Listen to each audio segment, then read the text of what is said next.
Hey guys, I'm Yuruzi. This is What If Naruto Was a Legendary Gundam Pilot, Part 5.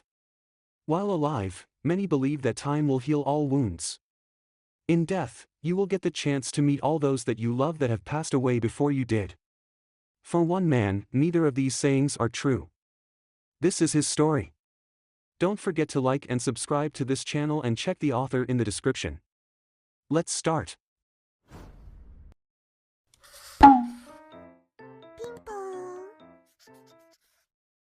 Chapter 22.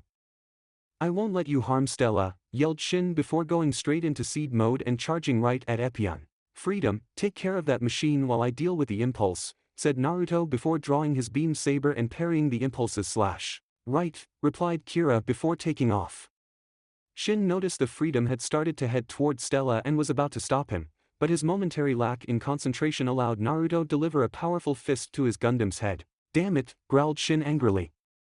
He used the mounted guns in Impulse's head to fire at Naruto, but Epione easily dodged out of the way and then flung its heat rod at the Impulse. Don't make me destroy you, said Naruto, as Shin used his shield to deflect the heat rod before charging at him. What would an emotionless bastard like you understand about trying to protect someone, yelled Shin angrily. Epione and the Impulse pushed against each other with Shin giving everything he had to overpower his commander, but in the end, Epione pushed the Impulse off balance and delivered a swift kick to the Impulse's chest. The Impulse was sent sailing into the roof of a nearby building while Epione looked down at it. Don't speak to me as if you know more about life than me, said Naruto with a hint of anger. This boy was starting to remind him of Sasuke with the way he kept living in the past and letting that rule his life. Naruto's eyes snapped open in shock because isn't that exactly how he had been living lately as well? Hadn't he been refusing to acknowledge or get close to anyone because of what had happened to him?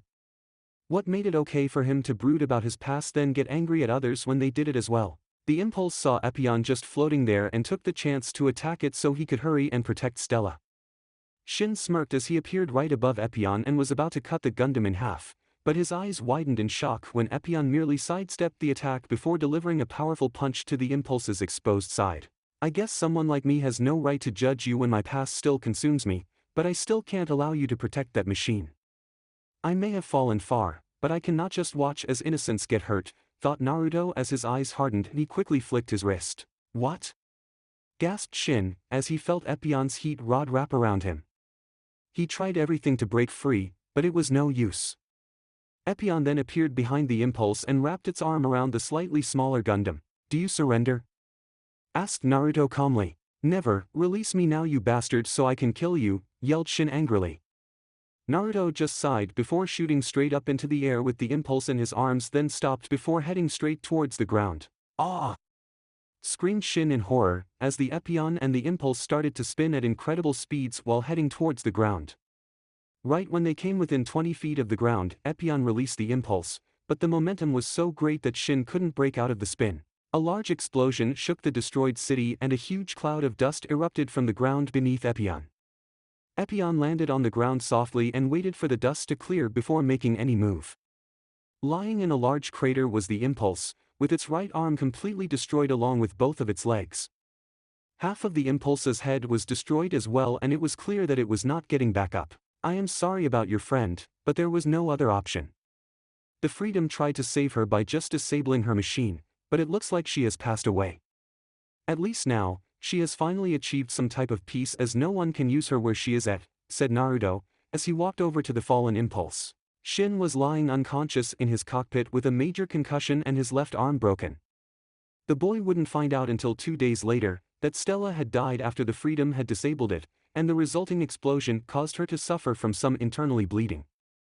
Naruto knew that Shin would probably end up hating him and the Freedom, but maybe one day he would understand why they had to take out the girl. Epione leaned down, picked up the Impulse by throwing it over its shoulder, and then flew back to the Minerva. The battle was over and it was time to leave this destroyed city so that the recovery units could come in to try to save the few survivors. Minerva. Ma'am, the Epione has managed to disable the Impulse and is now returning to the ship carrying what remains of the Impulse, reported Marin. The whole crew was still in awe of how easily Commander Uzumaki had dealt with the Impulse. They all knew he was the best pilot in ZAFT, but Shin was a powerful pilot as well and yet he was still taken out with incredible ease. How could a natural be able to defeat coordinators with such ease? It made everyone on board the Minerva wonder how truly powerful Naruto is. Have them land immediately and get Shin to the medical bay because he has no doubt suffered severe injuries, ordered Talia with a small sigh. Arthur, once Shin has been treated, I want 24/7 watch on the boy because this is the second time he has disobeyed direct orders and he will be punished accordingly this time, said Talia with a hard look in her eyes, as if daring anyone to argue with her. Yes ma'am, saluted Arthur with a hint of fear at the look in his captain's eyes. Minerva's hangar. Commander, are you okay? Asked Luna, as Naruto exited his cockpit and used the grappling lift to lower himself to the ground. He had this look in his eyes that worried the girl and she wanted to make sure he was okay. I'm fine, said Naruto, but his eyes told otherwise. You sure don't look fine, frowned Luna with a questioning gaze in her eyes. Naruto just shrugged his shoulders, but Luna continued to walk next to him. I can't believe Shin attacked you, and protected that machine after all the damage it caused. It was like he didn't even care that thousands had been killed or 3 cities had been destroyed by that machine, said Luna with a shake of her head. Sometimes everything isn't as it seems. There was someone he cared about piloting that mobile suit and they were precious to him. One cannot fault him for wanting to protect someone precious to him, explained Naruto. Well, when you put it that way, you make it sound like you're the bad guy, frowned Luna. Perhaps I am, replied Naruto. How can you say that?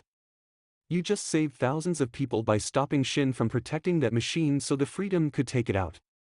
If it weren't for you then who knows how far Shin would have gone to protect that machine and how many more lives would have been lost, argued Luna. Why is it you are so sure I am not a bad person?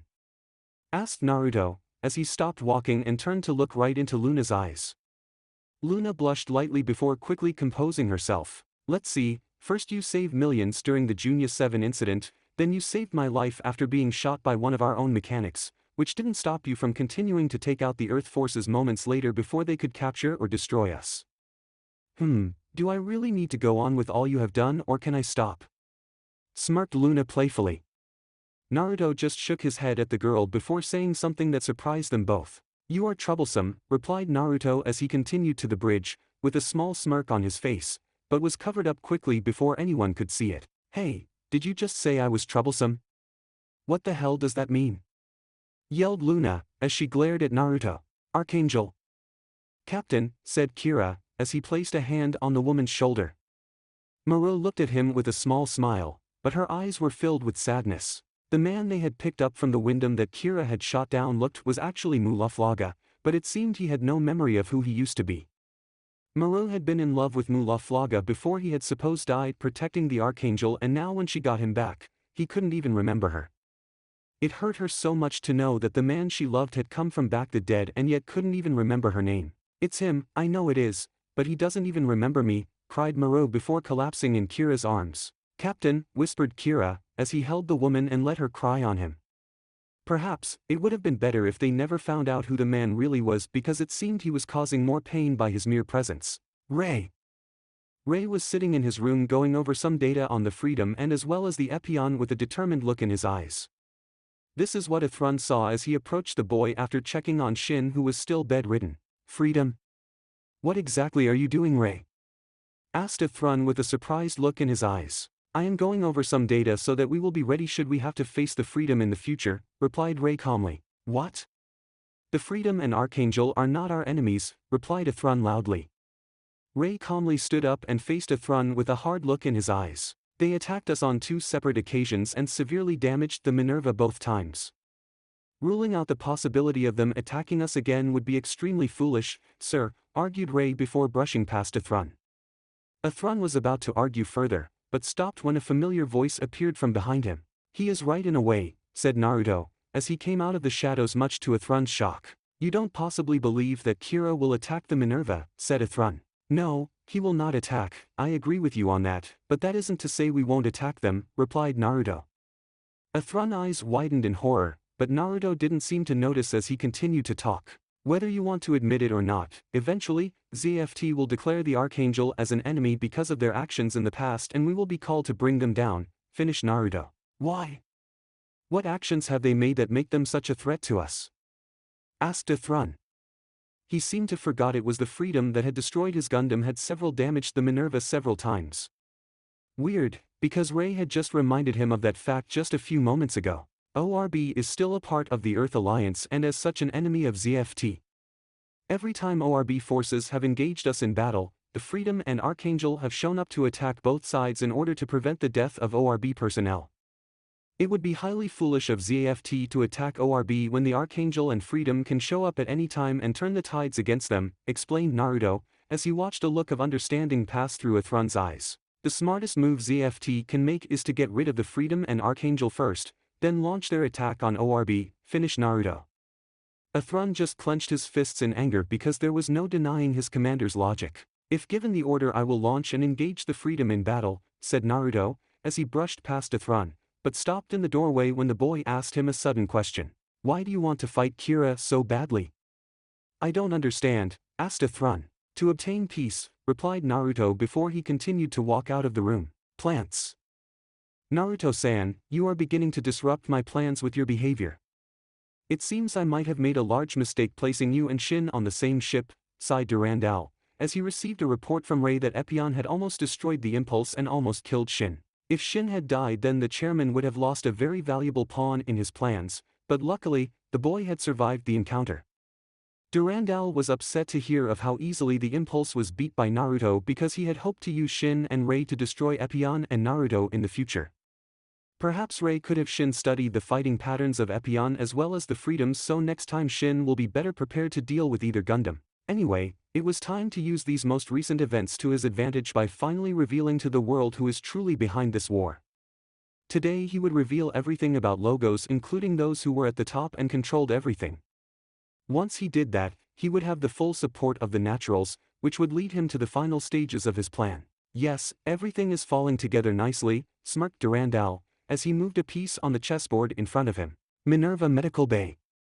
Stella, mumbled Shin before punching the wall next to him in anger. She was dead, and all because he wasn't strong enough to protect her. No, it was because of his commander and the Freedom. They were the ones that killed her, and he would get his revenge. He would become stronger and then make them both pay for what they did. I swear to you, Stella, I will make them both pay, swore Shin, as he glared up at the ceiling from the bed he was lying on. In his anger, Shin seemed to forget that he couldn't even land a single blow on Naruto during their short fight. The scary part was that Naruto didn't even fight him at full power and yet still beat Shin while the boy was in his seed mode. If only Shin was a little wiser, then he might have realized that Naruto was beyond his league, but his anger clouded his mind. Archangel. Everyone on board the Archangel listened as Durandal made his announcement about Logos, then revealed all those who were major benefactors of the organization. There was just something about the announcement that put them all on edge and made them worry about the future. This is going to cause a huge uproar, said Kigali with a hint of anger. The others silent agreed with the young woman, but it was Kira who surprised them with what he said. It is time to head back to ORB, said Kira, causing everyone to look at him in surprise. Kira, started Kigali, but stopped when he smiled at her, then explained his reasoning. I don't know what it is, but I can feel something big is about to make its move because of this announcement. We need to get you back to ORB at once, Kigali, before anything else happens. It is time for you to restore your nation, finished Kira with a hard look in his eyes. Very well, all hands get ready to take off. Full speed ahead to ORB, ordered Maru with a small smile at Kigali. Right, nodded Kigali before taking her seat on the bridge. ZFT Fleet Headquarters. Sir, it seems the Archangel has made its move, reported a soldier. This is exactly what we thought it would do once it heard the chairman's announcement. I want you to prepare all our units and have them ready for battle. If they come through our territory, then we will give them opportunity to surrender, but if they refuse, then we will shoot them down, said the commander firmly. Yes, sir, I will notify all our forces immediately, saluted the soldier. Minerva. Ma'am, we are receiving a message from Fleet Headquarters, relayed Marin, causing Arthur and Talia to look at the girls surprised. What do they want? Asked Talia curiously. Captain, they want us to help the local ZFT forces take down the Archangel and Freedom should they not surrender, gasped Arthur. What? Shouted Talia before going over to read the exact details of the mission. Minerva's hangar. Naruto stared up at Epione with a questioning look in his eyes. In the last battle, he had noticed that Epione seemed to move a bit slower and his reaction time was a bit off. This was strange because he knew his Gundam was in perfect shape, so there was no reason for it to be acting the way it did. Could it be that Epione was starting to reject him because his emotions were returning to him? He did once say that Epione was a Gundam that radiated a powerful bloodlust for battle, but as of lately, Naruto had been more worried about protecting than straight up attacking. Either way, it was something he would have to worry about later because he had to launch soon. The Minerva was already on way to engage the Archangel and Freedom, and Naruto had the only fully operation mobile suit, so he would be the only one launching. Luna was quite upset when she was informed that she wouldn't be launching, but eventually understood that she still wasn't ready to face the Freedom in battle. The girl's skills had increased dramatically with her time spent under Naruto's guidance, but she was still not ready to fight someone on the Freedom or Epione's level, not for a while. "I see you are ready to go out and fight Kira," said Athrun with a hint of anger. Naruto turned to face the boy because he was curious as to what he truly wanted. "I need to know, why is it you truly want to fight him?" asked Athrun. "I already told you, to obtain peace," answered Naruto, as he looked Athrun straight in his eyes. "How will fighting someone like Kira help you obtain peace? The Archangel and Freedom all fight for peace, so you should be fighting with them, not against them," argued Athrun. "I don't believe in their vision of peace, which is why I could never fight alongside them. In the past, I might have been able to fight alongside them, but not anymore," said Naruto with a sad look in his eyes before he turned to look up at Epione. "I don't understand," said Athrun confused. "Neither do I, but this is the only way I know to be with my friends again. Unlike you, leaving ZFT won't return me to them," sighed Naruto. Athrun was surprised by that comment because he didn't expect to hear it from someone like his commander. "This is one of the main reasons I didn't want you to join ZFT. Like your friend, you possess the potential to help me see my friends again as well." "I sure would like to see them, it has been such a long time," said Naruto, but lowered his voice when he said the last part, thought Athrun still heard him. Naruto then took the lift up to Epione's cockpit and prepared for his upcoming battle with the Freedom. How does fighting Kira or me help him reach his friends? He is risking his life when he fights, thought Athrun before stopping in mid-thought. His eyes widened in disbelief and he looked up at Epione with eyes wide in horror. His friends, they are all dead. He wants to join them in death, which is why he fights, realized Athrun in horror, as he watched Epione launch from the Minerva. Chapter 23. "Epione launching," said Naruto before taking off from the Minerva and heading straight for the Freedom. Kira heard a beeping sound go off and looked down at his monitor to see a familiar-looking Gundam heading right for him. He recognized it immediately and turned around quickly, then started to take aim at Epione before firing upon it. Epione quickly flew under the shots and swung its heat rod right at Freedom. Freedom deflected the heat rod with its shield, then started raining down shots upon Epione. Epione quickly dodged to the right, then shot up into the air right at the Freedom. Kira barely managed to dodge out of the way time, and while hanging in the air upside down it aimed its rail and particle beam cannons at Epione. "You've grown stronger," thought Naruto, as it dodged the beams shot at it by the Freedom before the two Gundams started to circle each other. Kira didn't really want to be fighting Naruto, but knew he had to if he wanted to protect the Archangel, because that is what Epione would target next if he were to let it pass by. Freedom quickly dodged to the left to avoid being hit by the heat rod and fired its rail cannons at Epione. "Something is different," mumbled Kira, as he watched Epione dodge its beams and then charge right at him. Kira quickly tossed away his beam rifle because he knew he would never hit Epione with it and grabbed his beam saber. Epione swung its heat rod at the Freedom, but Kira used the Freedom's beam saber to cut it in half. This seemed to be what Naruto wanted because he continued forward through the small explosion of his heat rod being destroyed, and drew his own beam saber. It looked like this battle was over, but the Freedom managed to dodge at the last second, but Naruto did end up destroying the Freedom's shield. Is he holding back or has his Gundam got slower? Wondered Kira, as he knew the last time he faced this Gundam it moved so much faster. Epione's movements have become slower, frowned Naruto. Epione and Freedom just stared at each other for a few seconds before charging at each other, and their beam sabers clashed against each other's. The two powerful Gundams pushed against each other, each trying to claim dominance over the other, but they seemed to be at a stalemate. Epione turned its thrusters on full blasts and started to push the Freedom off balance, but didn't expect the Freedom to quickly stop pushing back. The Freedom used Epione's own power against it and raised its rail cannons to disable it at point blank as Epione overextended itself. Kira had thought this was over as he took aim, but gasped in surprise when a heat rod came out of nowhere and destroyed both his rail cannons before a swift kick to his chest sent him flying backwards. The Freedom looked up to see that Epione had a whole new heat rod to wield along with its beam saber. "Just because my speed has decreased doesn't mean my skill has as well," said Naruto, as they both prepared for round 2. Minerva. Amazing, I was actually worried there for a moment, said Luna, but one could tell by looking in her eyes she was still worried about Naruto. Is he purposely letting Kira have these shots at him, or is there something wrong with his Gundam? Thought Athrun. He couldn't be sure ever since he had realized the truth of why Naruto wanted to fight his friend. Everyone else watching the fight, and not directly helping the Minerva take down the Archangel, was watching the fight between Epione and Freedom in awe. They were all rooting for their commander to finally take out the Freedom, except for two people. Those two people were unsurprisingly Rei and Shin, who had been finally released and allowed to return to semi-active duty. Rei was hoping they would both destroy each other, while Shin hoped they both survived so he could kill them himself. Freedom versus Epione.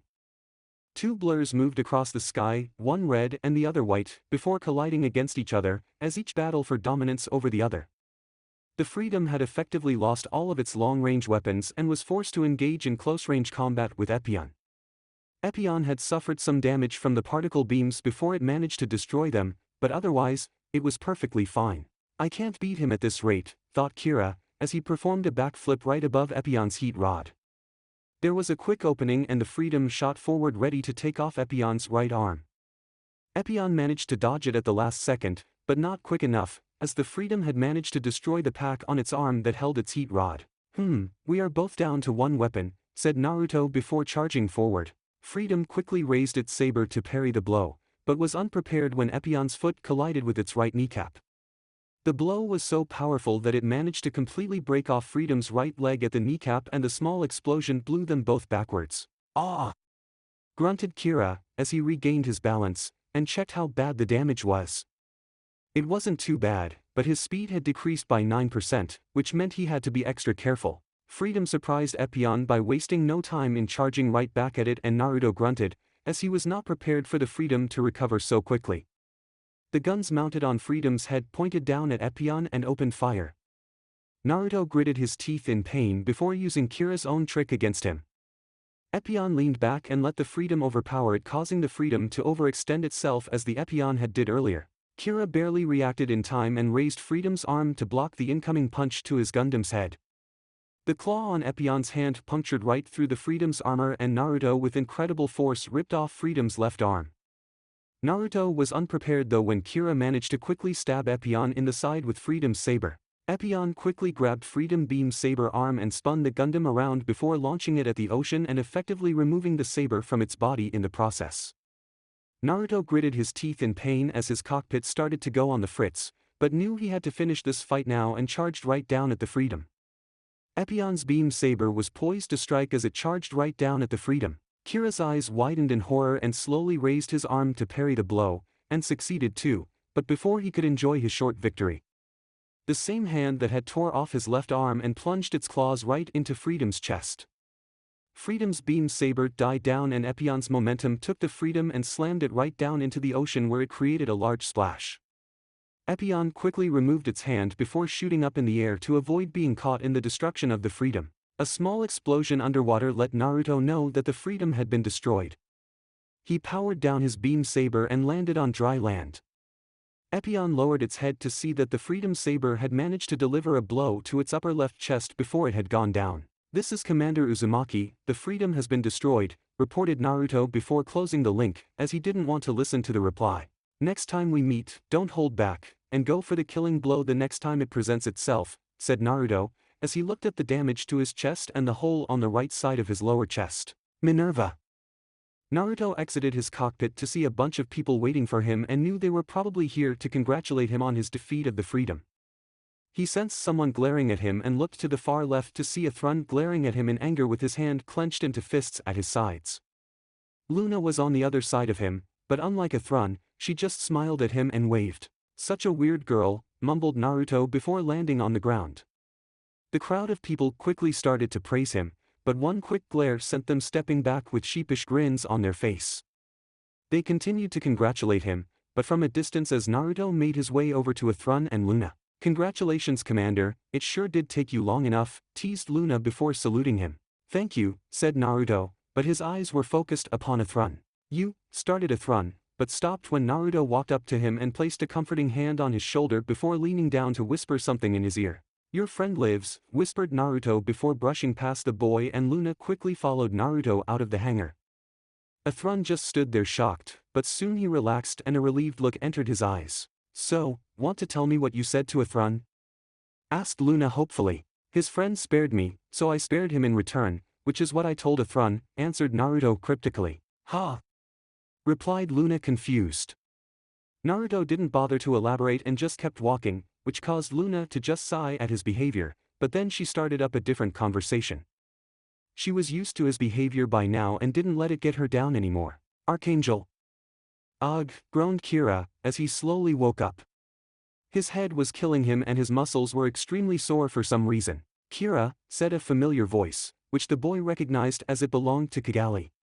Kira had to blink a few times to regain his vision, but soon it cleared up and they're looking down at him with worried looks in their eyes were Maru, Mirialia, and Kigali. I am glad to see you are okay, Kira, smiled Maru with a warm look in her eyes. Yeah, we were all worried about you for a while there, grinned Mirialia before she placed a tray of food in his lap. Kira looked at them all confused before the memories of his battle with Epione came back to him.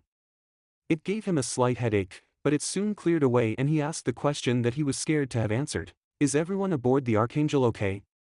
Asked Kira with a hint of worry. Yes, we managed to escape at the last moment, but you should know the Freedom was completely destroyed, answered Kigali with an apologetic look in her eyes. The Archangel took some serious damage and it will take us a bit longer to reach ORB, especially with ZAFT actively looking for us, said Maru with a small sigh. At least everyone is okay, that is what is important, smiled Kira, causing them to smile back at him. Once he realized everyone was okay, he started to think back on his fight with Epione, and couldn't stop wondering why Naruto didn't kill him when he had the chance. It would plague his thoughts all the way to ORB. Plants. So the Freedom has been destroyed, but no news on the Archangel, mumbled Durandal with a slight frown on his face. He was glad to hear that the Freedom had been destroyed, but he wasn't going to relax until he knew that the Archangel had been destroyed as well. There was also the problem in that he hadn't found the real Lacus Klein when he had forces looking out for her everywhere. The girl was definitely somewhere in space, but where he still didn't know and knew he had to find her soon. She would only cause problems for him in the future. Durandal just sighed before contacting one of his assistants via the intercom in his office. Ted, please have my shuttle prepared for me and find Lacus Klein. I want her to come with me when I head to Earth and visit our Gibraltar base, said Durandal before closing the link. Gibraltar base. I didn't think we would ever reach this place, joked Arthur, causing Talia to smile slightly as they walked down the ramp and off the ship. It has been a long trip, but we made it in one piece so we can't complain, said Talia with a small smile. If it weren't for our pilots we probably would have never got here. They really pulled through, said Arthur. Yes, despite all the misgivings and some of the trouble we had, they did perform admirably, agreed Talia with a hint of pride. They didn't get to talk any further when a familiar voice surprised them. It pleases me to see the Minerva along with its crew have arrived safe and sound, smiled Durandal, as he approached Talia with Lacus walking a bit behind him. Chairman, saluted Talia and Arthur along with the rest of the crew that was coming down the ramp except for Naruto, who was still going over some repairs on his Gundam. The chairman nodded and smiled at everyone before gesturing for Talia to follow him. It seems Athrun is still aboard the ship if you wish to visit him, Lacus-sama, smiled Durandal. Thank you, Chairman, smiled Lacus before heading up the ramp. She didn't really want to visit Athrun, but needed to keep up appearances. Minerva hangar. The damage is worse than I thought. It will take me some time to repair you, mumbled Naruto, as he went over the damage that Epione had sustained. Would you like some help? Asked Athrun nervously. Naruto glanced at the boy from the corner of his eyes before gesturing for him to take the council next to him. The two worked in a comfortable silence before Athrun broke it. I wanted to say thank you for spluttered Athrun. There is no need to thank me. Had the Freedom gone for killing blows I would have as well. It is as simple as that, replied Naruto dismissively. Yes, but you could have gone for killing blows despite that Kira didn't, and I thank you for that, pointed out Athrun. Naruto just nodded his head because he realized Athrun wouldn't drop the subject until he accept his gratitude. Naruto-kun! Yelled a familiar voice, which caused both men to turn around to see a beautiful young woman with pink hair running towards them. Athrun was surprised that the girl had called out his commander's name instead of his own and looked at her curiously. I mean Athrun-kun, it is good to see you again, corrected Lacus quickly, as she forced a smile on her face. Hello Lacus, smiled Athrun. Naruto merely nodded his head at Meer before going back to some of the data he was overlooking concerning Epione. What are you doing in Gibraltar? Asked Athrun curiously. Oh, the chairman wished me to come here with him, but he hasn't told me the exact reasons why yet, lied Meer with a fake smile. She knew why he had brought along, but it was something she couldn't tell Athrun. Sorry Commander, but I think it is best if I go meet with the chairman. Lacus, do you mind showing me where he is staying at? Asked Athrun. Meer frowned slightly because she had been hoping to stay to speak with Naruto alone, but now she would have to talk to him later because the chairman wouldn't be pleased if she refused Athrun this request. Okay, later Naruto-san, smiled Meer. Later, replied Naruto with a small nod of his head. He watched as they both left the hangar before looking up at Epione. His eyes narrowed when he noticed that there were white spots on its armor. What does this mean, Epione? Wondered Naruto with a slight frown. Athrun, Shin, and Chairman. I am glad you two could join me as I was hoping to get the chance to speak with you both, smiled Durandal. Athrun and Shin saluted the chairman while Meer stood behind the man with a red arrow in her hand. Before we speak though, I would like you both to take a look at these for me and tell me what you think, said Durandal, as the lights turned on to reveal two brand new Gundams. On my right is the Legend and the other is the Destiny, smiled Durandal, as he saw the look of awe on Shin's face, but frowned a bit when he saw Athrun's eyes narrow in suspicion. None of them sensed the fifth presence in the room, which was Naruto who hid in the shadows. He looked up at the Destiny and Legend with an impassive look on his face. It was easy for him to listen onto their conversation from his position, and once he heard enough he left. Later that night, Athrun was in his room with a troubled look on his face as he went over everything the chairman had said today. It seemed Kira was right after all because the chairman definitely had a different agenda than what he portrayed. He was going to think on the matter further, but was interrupted when someone entered the room and turned on the lights. Meer, what are you doing here? Asked Athrun, as he got a good look at the person who had entered his room uninvited. Athrun, you need to hurry and get out of here before they come for you, said Meer urgently. What are you talking about? Asked Athrun confused. I overheard the chairman speaking with that Ray kid, and it seems they have decided you are no good. They are going to get rid of you, whispered Meer before telling him everything she heard. By the end of the story, Athrun had a hard look in his eyes and couldn't believe how foolish he had become. The chairman is very smart and knows me very well, but I will no longer be a mindless puppet from him to use, said Athrun.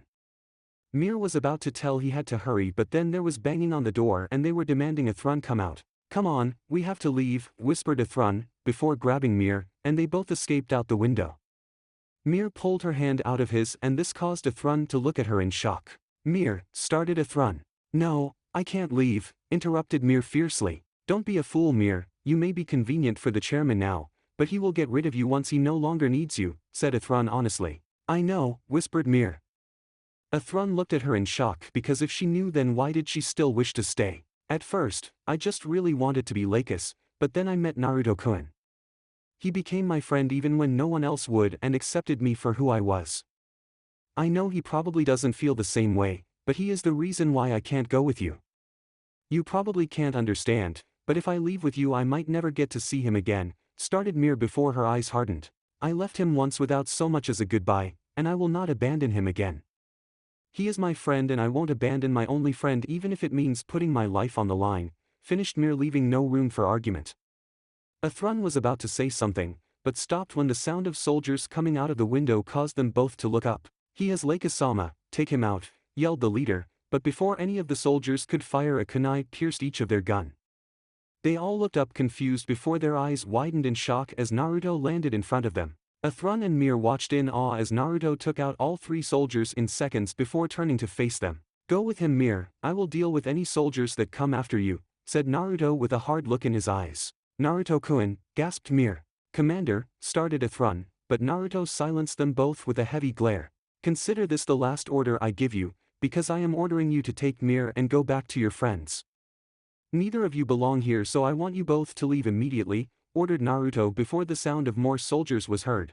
Athrun just nodded his head before delivering a quick chop to the back of Meer's neck, then picking up the girl bridal style. He looked up to see Naruto walking towards him with an apologetic look in his eyes. Keep her safe and treat her well because even though she has made some bad choices in life, she is not beyond saving, said Naruto. Come with us, Commander, said Athrun, but stopped when Naruto raised his hand to silence him. No, I told you before that I do not believe in you or your friends' visions of peace. Next time we meet Athrun Zala, it will be in battle, and don't disappoint me, interrupted Naruto. Now go, ordered Naruto, causing Athrun to nod his head before taking off. Naruto watched him go before disappearing into the shadows. He would make sure they both escaped by handling any soldiers that tried to stop them. The next day there would be a huge uproar about how Lacus Klein was kidnapped, and every mobile that had tried to follow the person who stole her last night had been unresponsive and refused to power up. Of course, there was one man who knew what happened because he had single-handedly shut down the Gibraltar base with a little help from his Gundam. The chairman didn't let it out that Athrun Zala had been the one to take her, because without any real evidence to back up his claim he would just end up sounding like a fool. Chapter 24. This mobile suit sure is amazing, but it doesn't feel right for some reason, frowned Luna, as she went over all of the Impulse's capabilities while in the cockpit. The Impulse was now her new mobile suit since Shin was given the Destiny and Ray the Legend. It wasn't that she was ungrateful or anything, but the Impulse just didn't feel right in her hands. This was the Gundam that Shin used to attack the commander, and as of lately, Luna didn't really want to have anything to do with Shin.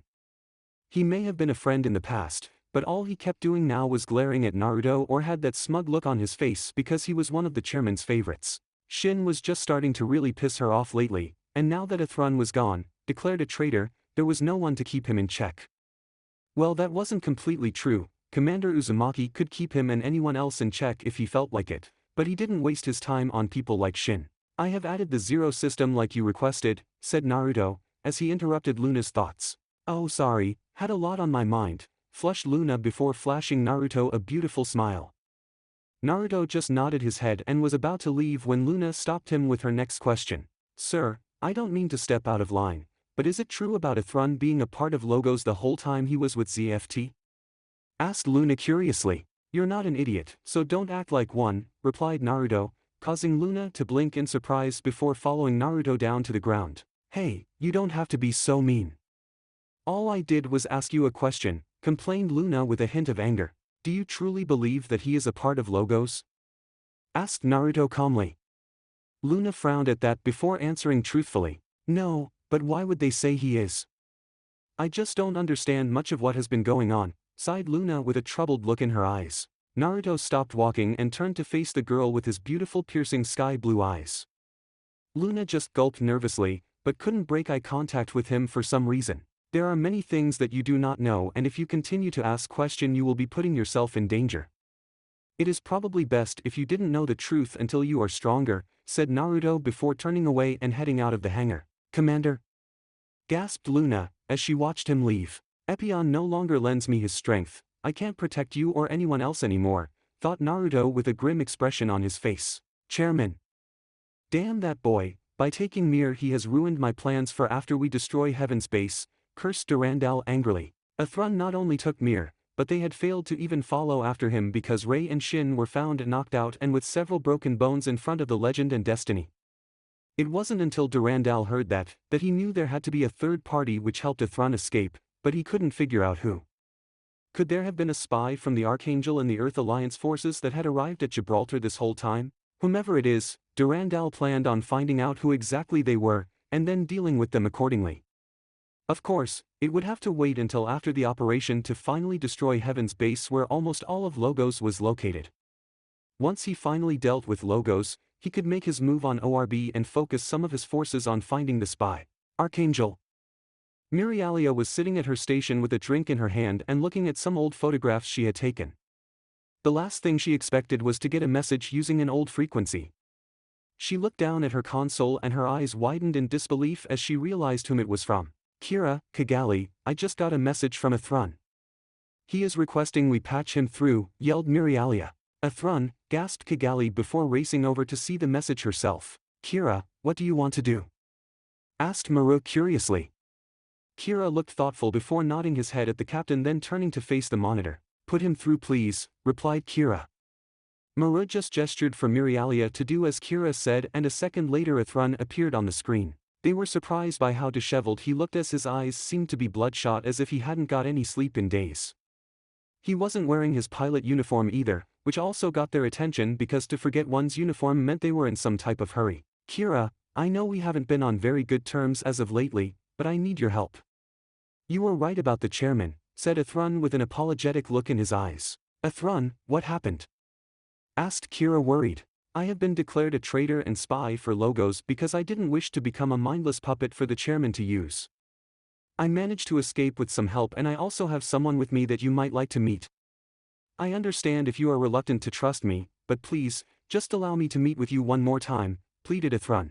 Kira, whispered Kigali. Captain, give him our coordinates and allow him to dock in the Archangel, said Kira with a reassuring smile. Right, you heard him, smiled Maru before she ordered the ship to break surface to allow another unit to dock. Thank you, smiled Athrun gratefully. Athrun.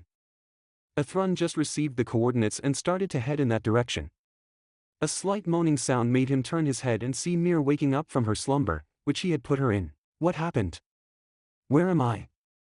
Groaned Meer before her eyes snapped open as she suddenly remembered everything. Naruto-kun. Where is he? Demanded Meer. Calm down Meer, Naruto is fine, and everything is okay. I promise you that you're safe, said Athrun, as he tried to calm the girl down. No, how could you just leave him behind? Now the chairman will go after him once he finds out what he did, yelled Meer hysterically, as tears streamed down her face. Meer, that last thing Commander Uzumaki told me to do was to take care of you and keep you safe. It is obvious that he thought of you as a close friend and wanted you to be safe.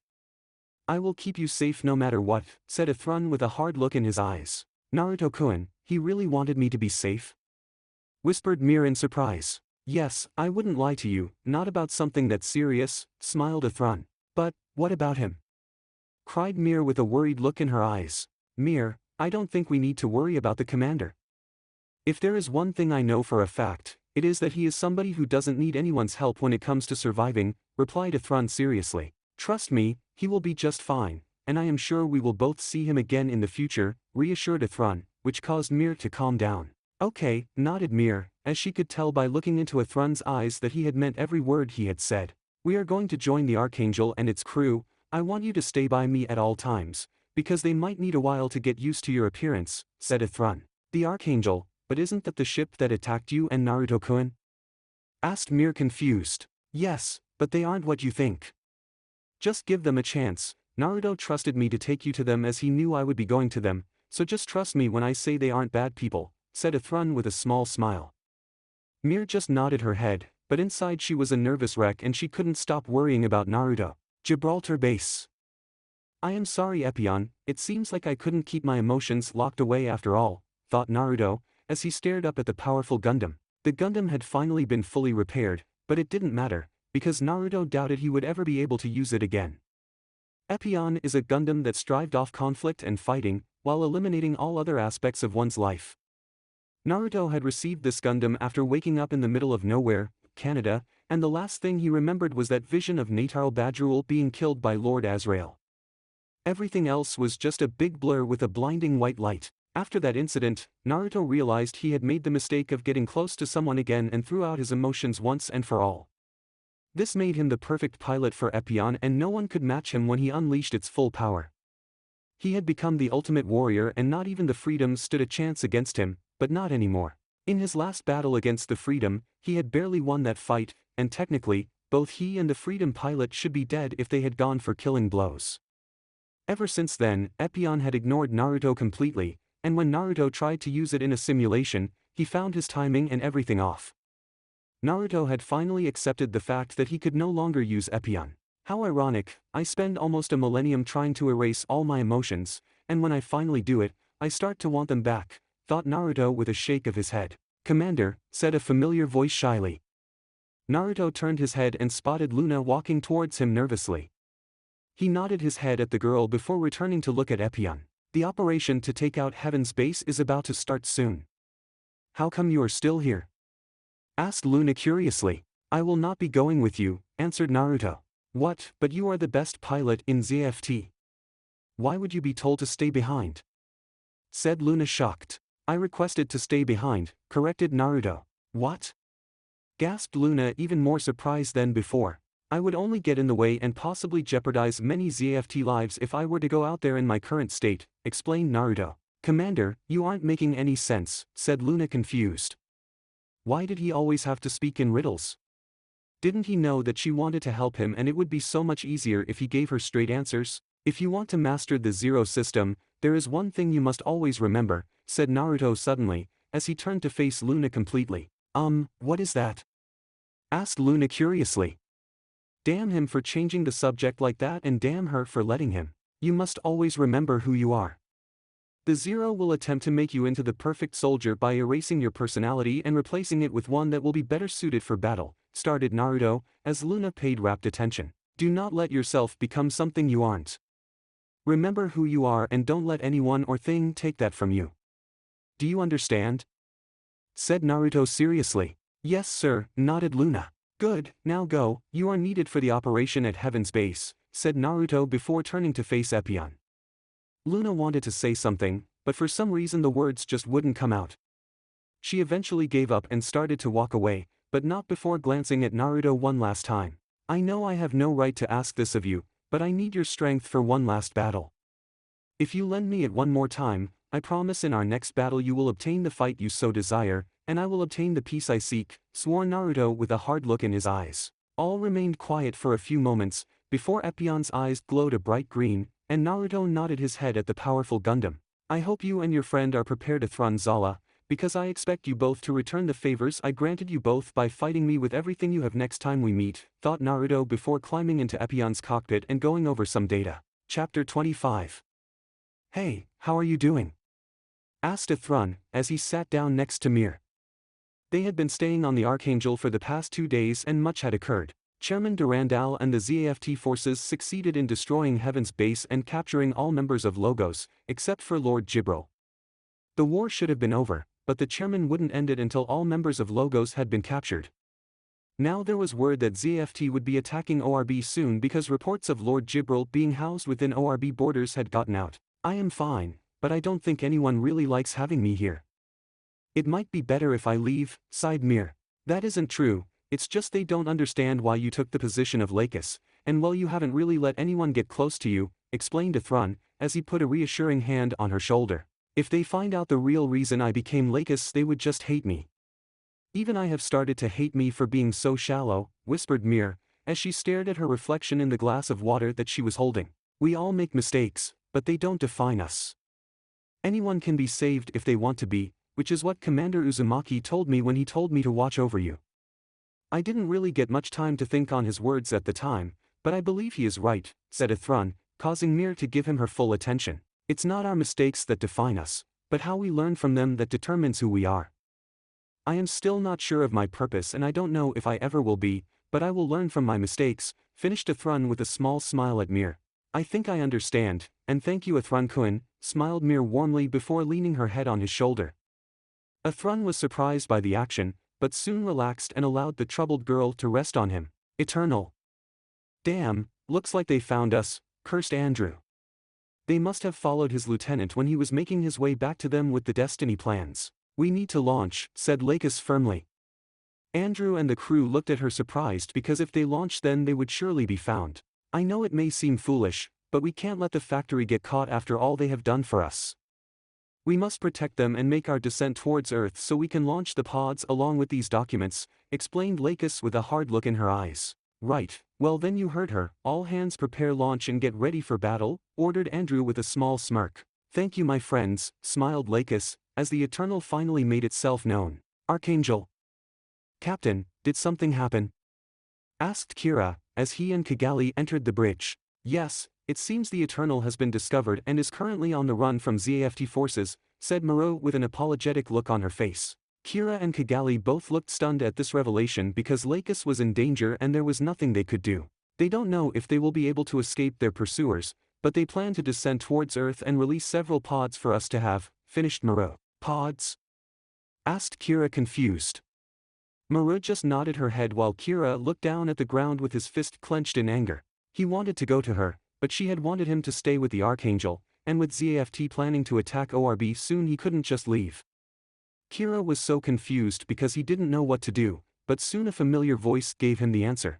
Go Kira, said Athrun, as he entered the bridge with Meer at his side. What? Spluttered Kira. Go to her and protect her because if she dies then all hope will be definitely lost. You must protect her at all costs, repeated Athrun with a hard look in his eyes. He is right, the chairman will surely complete his goals if Lacus-sama is out of the picture, agreed Meer softly. Right, Kigali, I will be taking your strike rouge. Captain, tell them to clear the hangar because I am going to use the booster to get to her, said Kira before running out of the bridge. Will he be okay on his own? Asked Meer curiously. Yes, Kira will not let anything happen to Lacus, replied Athrun with a knowing look in his eyes. Gibraltar base. Naruto stared up into the sky and it was as if he could see clear into space because not once did he blink. It was as if he was watching something happen in space because his lips twitch a bit, but the smile never fully formed. Even Epione's eyes glowed in delight, which meant there was something definitely going on in space. So, the freedom is reborn and this time you are even more powerful than before, said Naruto, as he continued to stare up into the skies. Chairman Shin, Rei, it gives me great honor to present you with these. I hope with them you will both continue to fight and protect the peace that we all desire, smiled Durandal, as he presented each pilot with a faith member badge. Luna watched the whole affair with a fake smile on her face while inwardly she couldn't help but feel this was wrong. Shin and Rei were excellent pilots, far better than an average pilot, but did they truly deserve to become members of Faith? Faith was an organization that consisted of pilots who had achieved outstanding recognition during battles and neither had really done such that. The Minerva did participate in many battles on its way to Gibraltar, but during those battles, it was mainly Naruto that had truly turned the tides in those battles. Rei, like her, though she hated to admit it, didn't really do all that much, until this current battle where each of their Gundams managed to take down several destroy Gundams.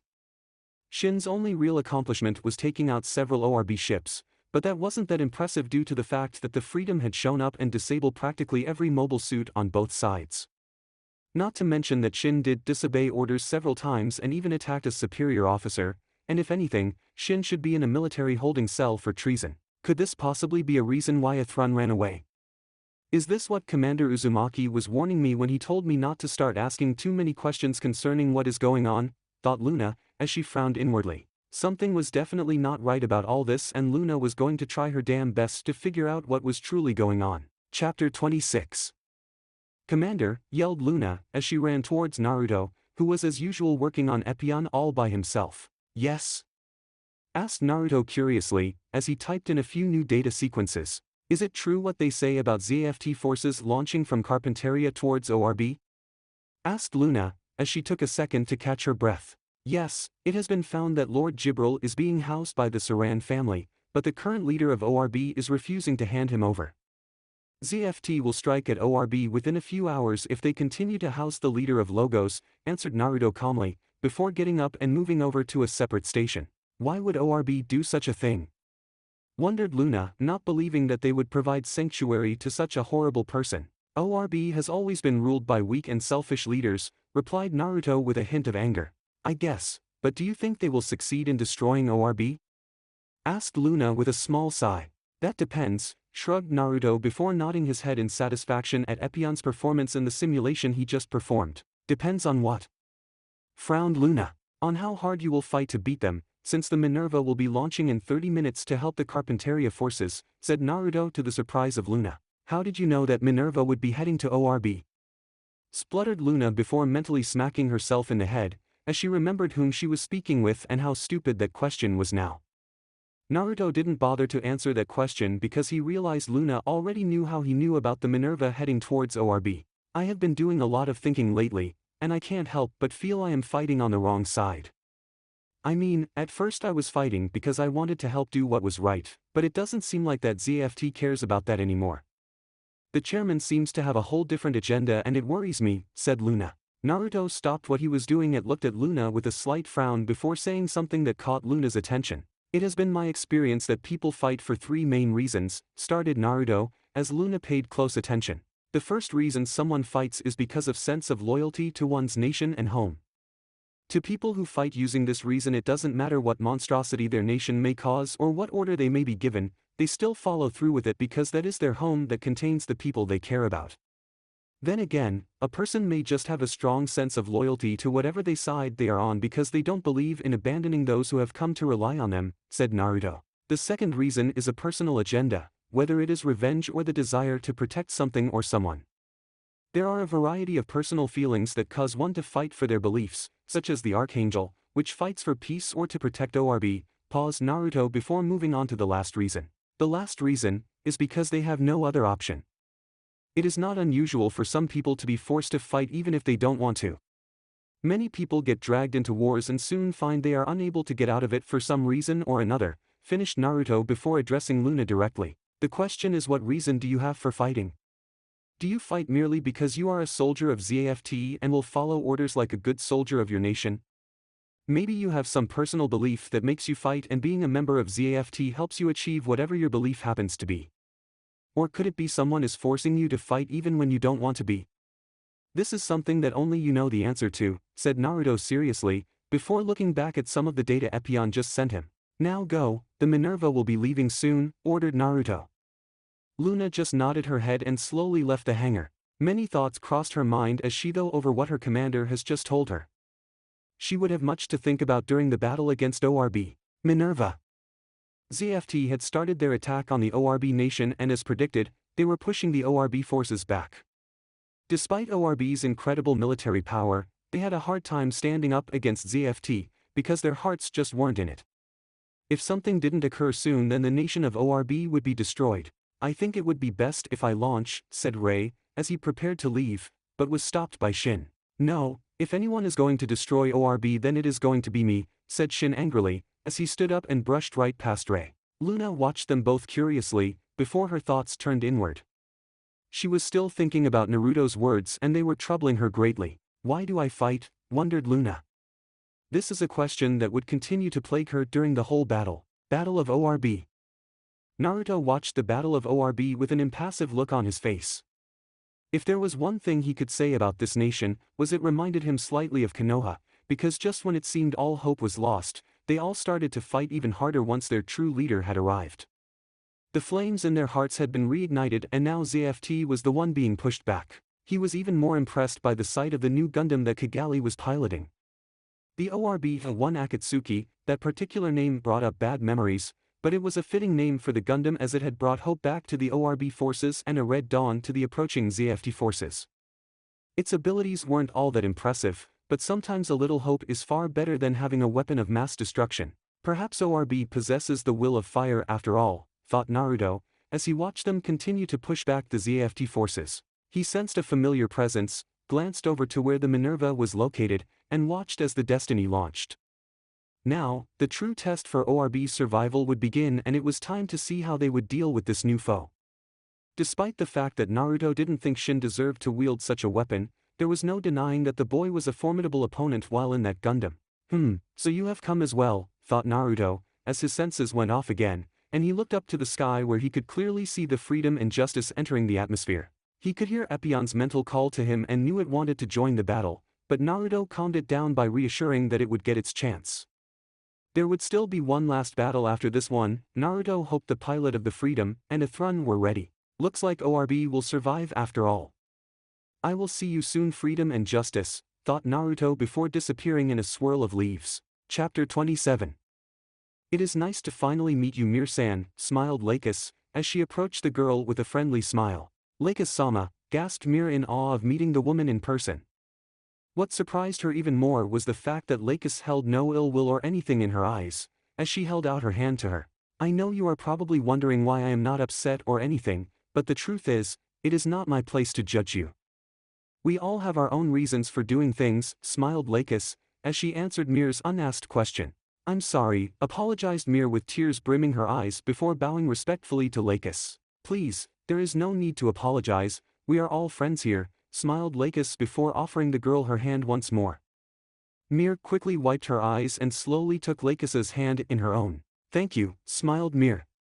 Lacus returned the smile, but both women didn't say anything more as the Freedom and Justice returned from battle. Gibraltar base. I failed, I let that monster get away, thought Luna, as she hugged her legs to her chest. She was given one task during the whole battle and that was to stop the Saran shuttle from getting to outer space, but she had failed. Out of all the times to fail, why did it have to be during something so important as capturing Lord Jibril? Now the war would continue and it would be in part her fault. This sulking doesn't suit you, said a familiar voice. Luna looked up and was shocked to see her commander standing in front of her with a disapproving look in his eyes. Anything that happens from this point forward is partially my fault, whispered Luna before wiping her eyes and refusing to look Commander Uzumaki in the eyes. After everything he had done for, how helped her become a better pilot that people were starting to look up to, she had failed him in the worst way. I remember the first mission I truly failed, said Naruto, as he took a seat next to Luna. The girl still wasn't looking at him, so he continued to speak anyway, and maybe by the time he was done she would be able to forgive herself. It was to rescue my best friend because he had been captured by a group of people. Well, that's what my team and I were told, but the truth was, he had turned traitor and was heading to the enemy's side, continued Naruto. Luna now gave Naruto her full attention because she had never once heard speak of his personal life. I was very sure of myself back then and thought I was invincible. I was just so sure that I could catch up to him and beat some sense into him, Naruto said with a shake of his head. Anyway, I finally caught up to him, but by then I was alone because the rest of my team had to stay behind and fight off those who had helped him escape. I tried to reason with him and convince him to come back home where all our friends were waiting for us, but he just laughed and told me that he would never return. He called me weak, but I wasn't about to let him go without a fight, said Naruto with a glazed look in his eyes. What happened? Asked Luna curiously. He beat me, because I couldn't go for the killing blow. I had the opportunity to strike him down, but he was like a brother to me and I just couldn't do it. I let him go believing that I would have another chance to bring him, but it wouldn't be until later I would learn how foolish I had become, sighed Naruto. Luna was shocked, because she just couldn't believe that someone had been able to beat Commander Uzumaki.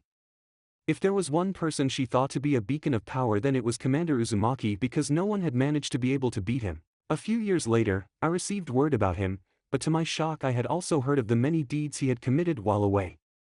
At first, I didn't want to believe he could be capable of them, but I soon accepted the truth and then I started to feel extreme guilt. All those innocent people died because I let him go instead of finishing him off when I had the chance, said Naruto. It wasn't your fault though, you can't control what he does, argued Luna before her eyes widened in shock as she realized what she had said. Naruto then did something that shocked the girl. He smiled at her before standing up and making to leave, but not until he said one last thing. That's right, it wasn't my fault because I am not responsible for the choices he made in his life. You may have failed in capturing Jibril, but what he does now isn't your fault because the choices he makes are his own.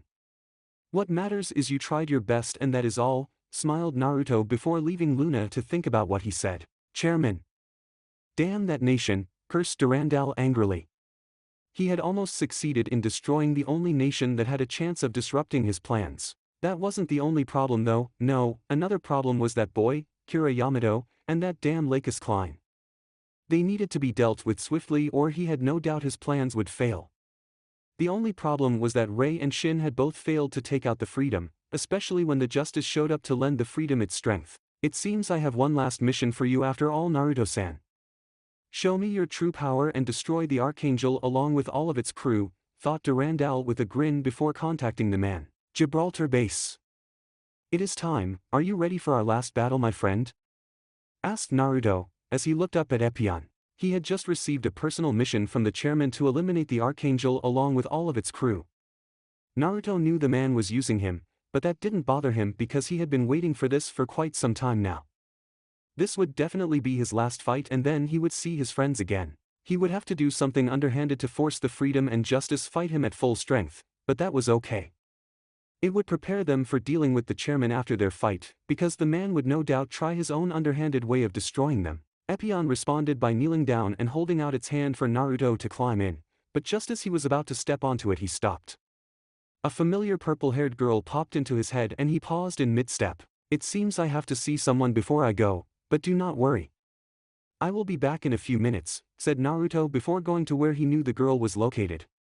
People may have forgotten how to use their chakra, but that didn't mean it ceased to exist, which is how Naruto was able to locate Luna. The girl was busy going over some data in the impulse and was so concentrated with her task that she didn't even know Naruto was there until he announced his presence. You seem busy, stated Naruto calmly.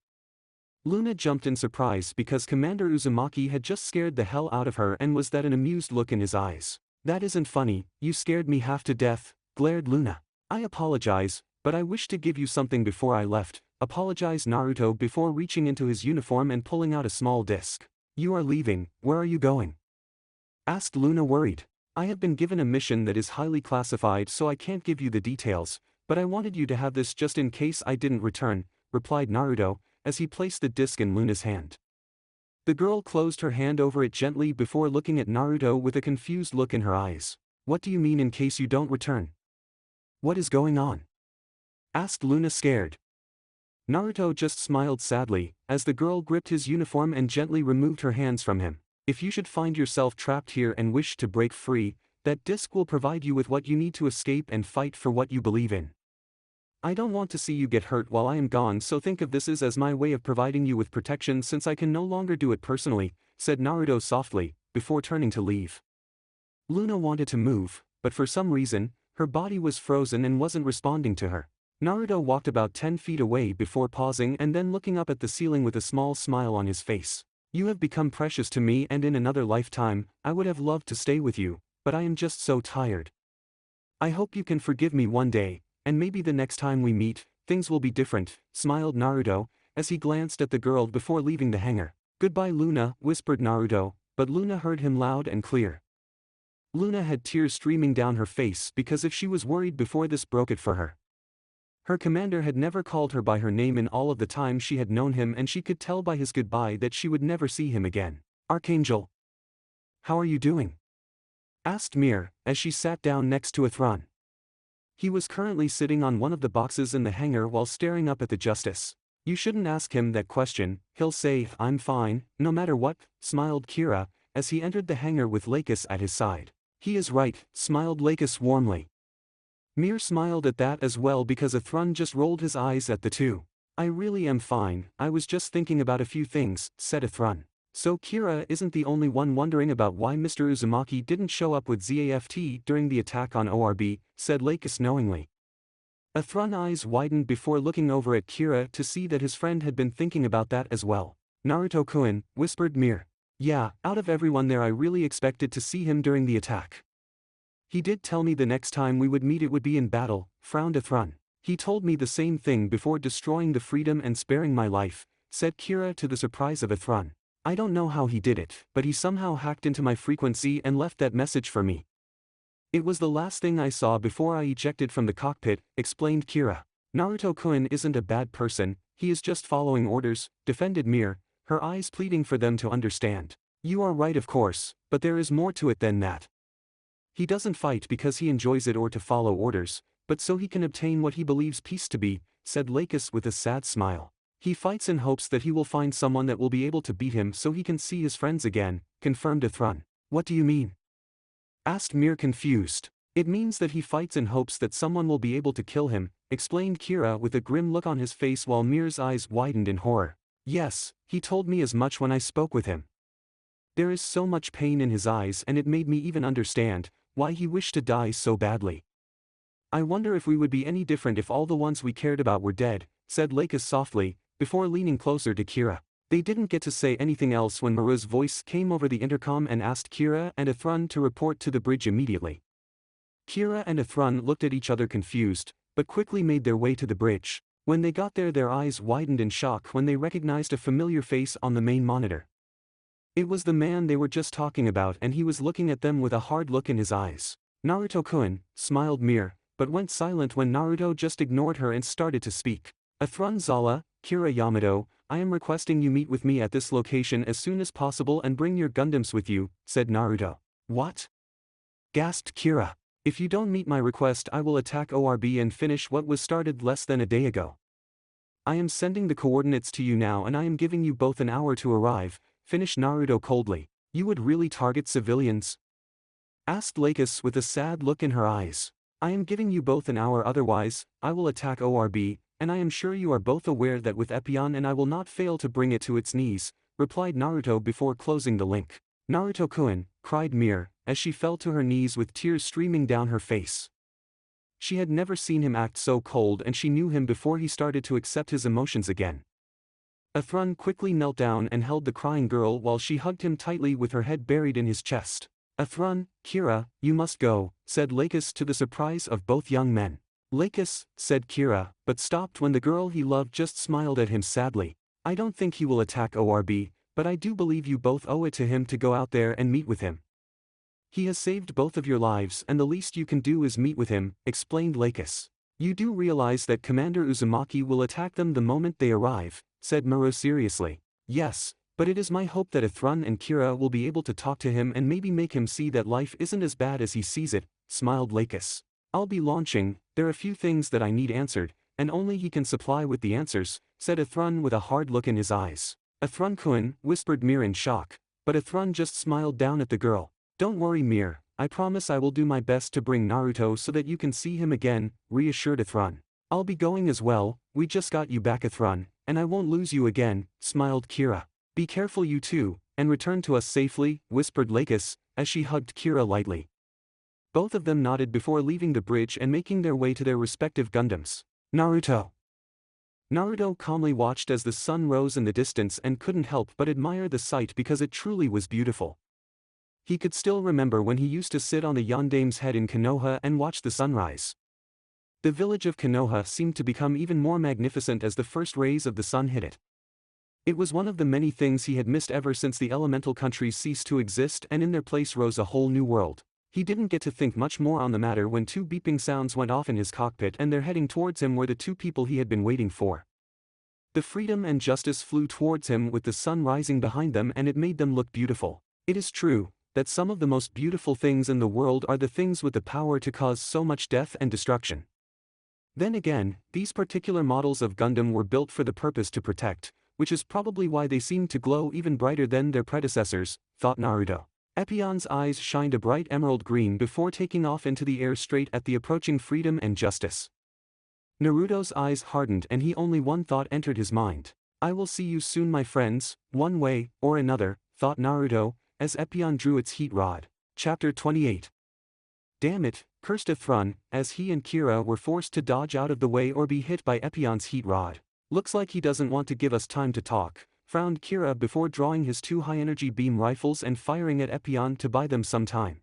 Epione dodged out of the way of the blasts before turning around with its beam saber drawn to parry the strike from the Justice, which had come up behind it. Commander, please stop this, pleaded Athrun, as he struggled to hold Epione off. I told you the next time we met it would be in battle and not to disappoint me, replied Naruto before overpowering the Justice and then delivering a quick spin kick. But the Justice raised its shield in time to block the blow. Justice may have blocked the blow, but the power behind it still sent the Justice flying backwards.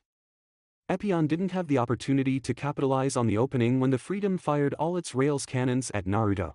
Please, we do not wish to fight you, said Kira calmly. Epione shot straight up into the air and dodged the beams, but wasn't able to dodge out of the way of the beam boomerang that Justice threw at it. Naruto grunted in pain as the beam boomerang collided with Epione's chest and sent him sailing backwards. It seems I underestimated the power of your mobile suits and your skills, but I assure you from now on, I will no longer make that mistake, said Naruto before activating the Zero system. He usually wouldn't have to activate the system so early, but he knew that even though Epione had agreed to fight with him one last time, the Gundam was not at full power because he no longer fought without any emotions. I understand why you want to fight us. But surely there is something or someone who is worth living for, replied Athrun. Perhaps, but I am tired of all the battles and wars. I merely wish to see my friend again, that is all, smiled Naruto sadly, before moving at speeds that shocked Athrun and Kira. The Freedom barely got out of the way in time to avoid Epione's beam saber, but wasn't able to dodge the follow-up heat rod that destroyed both of its rail cannons. Kira grunted in pain, which caused Athrun to snap into action by drawing its twin beam sabers and flying straight at Epione. What about Meer? You can't tell me you don't care for her after all you did to make sure she got away from the chairman safely, argued Athrun, as he charged at Epione with the intent to disable it. Kira saw Epione was about to duck under the strike, so immediately combined its two beam rifles then fired upon Epione. Naruto sensed the beam coming at him and was forced to dodge to the side, but his momentary lapse in concentration allowed the Justice to score a glancing blow on Epione. Better, but you are both still holding back, said Naruto, as he floated off to the side in front of the Freedom and Justice. We won't give you what you want, said Kira firmly. Commander, please, don't make us fight you, said Athrun, as he floated next to Kira in front of Naruto. If it makes you feel any better, I am sorry for making you do this, but only you two have the power to beat me, so this is what I must do, replied Naruto before spinning its heat rod around then charging right at the Freedom and Justice. The three Gundams continued to battle while elsewhere another player in the war was planning the destruction of the plants. Earth's lunar base, far side of the base. Lord Gibril, we did not expect to see you so soon, saluted the general along with the rest of the soldiers. Yes, well, that damn Durandal forced me to escape from Earth sooner than I anticipated. I plan on having my revenge though, and I will need the power of the Requiem to make it happen, grinned Gibril. I am glad to hear that. It has always been a great worry of mine that we were instructed to build this weapon, and then its power would be wasted when they decided to not use it, smiled the general. Just tell me whether it is ready to be fired or not, ordered Jibril impatiently. The weapon itself is fully operational, but it will take some time before the colonies are in position and for it to charge up, answered the general. Perfect, I want you to target the capital of the plants, and make sure to do whatever it takes to get it done quickly, smirked Gibril. Epione versus freedom and justice. Epione landed on the ground and quickly did a backflip as a beam created a small crater in the spot it was just in. Naruto noticed the justice coming up behind it and quickly slammed Epione's hands into the ground and used all its strength to pull out a large boulder. The justice had no time to dodge as Epione slammed a huge boulder, which was easily the size of a mobile suit, right into it. Ah! Screamed Athrun in pain, as his cockpit went on the fritz from the hit. Justice slammed into the ground and took some time getting back up from the powerful blow. Athrun, yelled Kira before drawing his beam saber and charging down at Epione. Epione quickly spun around and caught Freedom's arm before flipping the Gundam over its back and slamming it into the ground. Epione then went for the finishing blow, but was knocked backward when Justice's shield knocked it backwards. Naruto gritted his teeth in pain before quickly regaining his balance. Are you okay, Kira? Asked Athrun, as he tried to control his heavy breathing. The Freedom slowly stood up before Kira let Athrun know he was okay. Yeah, I am fine, panted Kira. It has been a long time since I have truly enjoyed a fight like this, said Naruto, causing Kira and Athrun to look at him incredulously. Commander? Asked Athrun confused. I remember, I used to love fighting, and testing my skills against my friends as we each pushed each other to grow stronger, explained Naruto with a wistful smile, as he could just picture Lee yelling about the flames of youth. You two probably don't understand, but you can't deny the adrenaline rush and thrill you have been getting during this fight. If you truly did not want to fight, then you wouldn't have started to go on the offensive. A part of you is enjoying this, said Naruto with a small smirk. Kira and Athrun both started to relax and a small smile appeared on each of their faces because they couldn't deny what the man was saying. It did feel good to test their abilities without being in a life or death situation for once.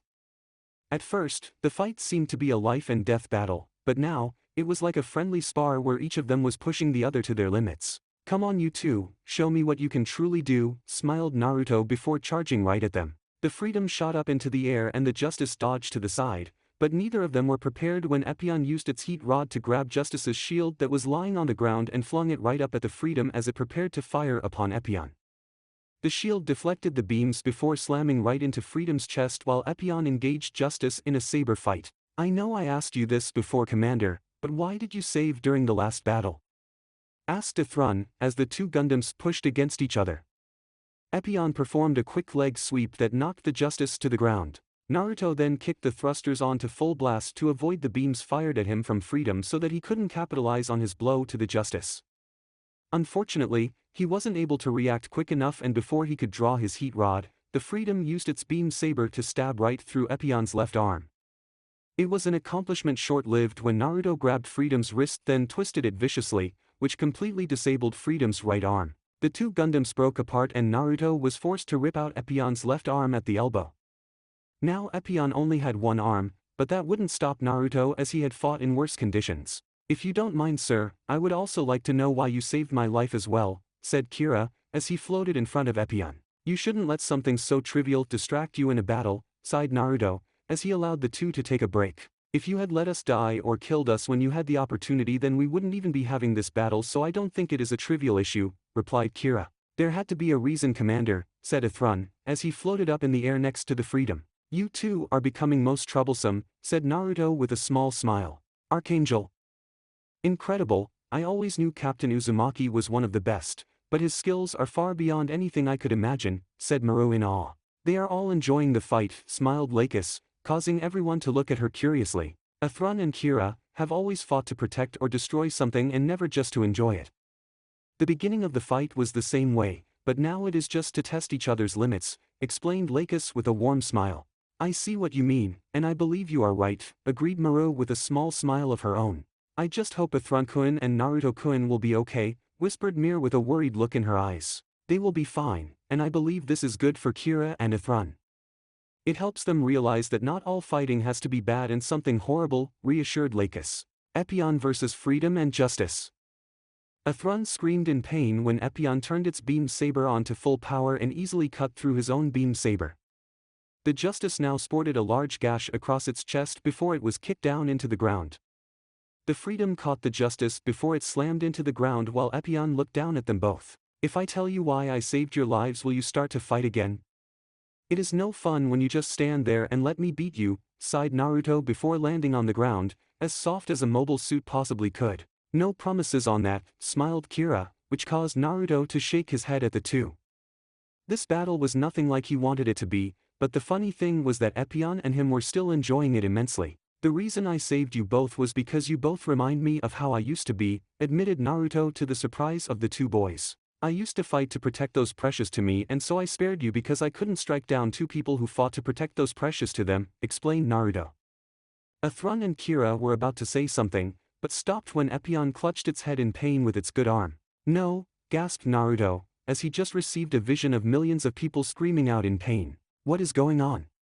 Asked Kira, as Epione started to radiate a malicious aura. Athrun's eyes widened in horror when Epione's left arm grew back good as new and its eyes started to glow bright red. Kira and Athrun had no time to react when Epione blurred out of existence and then slammed into each of them, and knocking them backwards while taking each of their shields. They then watched in awe as Epione's took off into the sky at impossible speeds and straight into outer space. Archangel! What just happened? Gasped Maru in shock. There was no way she could have seen what she just saw. Something is wrong, Captain, please have Kira and Athrun return to the Archangel immediately, said Lacus with a worried look in her eyes. Naruto-kun, what is happening? Whispered Meer in confusion. Earth lunar base, far side of the moon. Requiem is ready to fire, sir, reported the general. Lord Gibril started to laugh with an insane glint in his eyes as he reached down to grab the controller. It is time I play a Requiem for you and all your kind, grinned Lord Gibril before pressing the trigger and firing Requiem right at the plants, ZFT and Earth forces. What the hell is going on?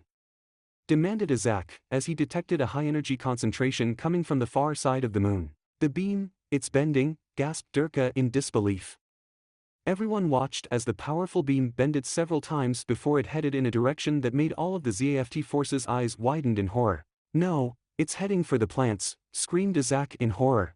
The Requiem beam headed straight for the plants and there was nothing anyone could do to stop it. At least, that is what everyone believed until a mobile suit surrounded by a red malicious aura appeared in front of the plants with a shield in each hand, and 9 tails floating behind it. I won't allow you to strike down innocent people, growled Naruto, as his eyes turned blood red with a black slit for pupils. The Requiem beam collided against Epione and shocked all those watching as it wasn't destroyed, but was actually holding the beam off. No way, gasped Durka in awe.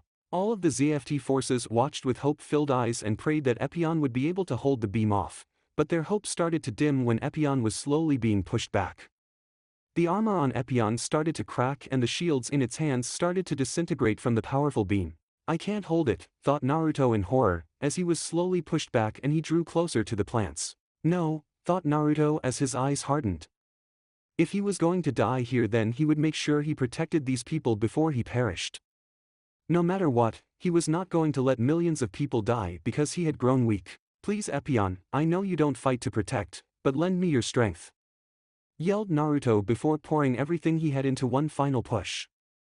A loud roar was heard throughout space and a large fox head appeared above Epione before slamming into the blast. A second later, a large explosion occurred and the blast was so huge that all those watching the scene were forced to turn their heads.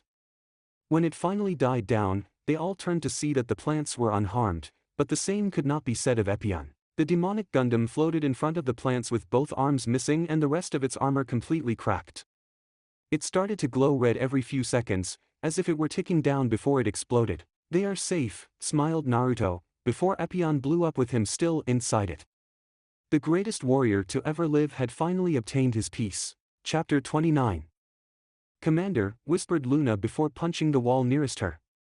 She had found out less than 3 hours ago that Commander Uzumaki had died protecting the plants from an Earth Forces weapon called Requiem. When she first heard what happened, she had refused to believe it.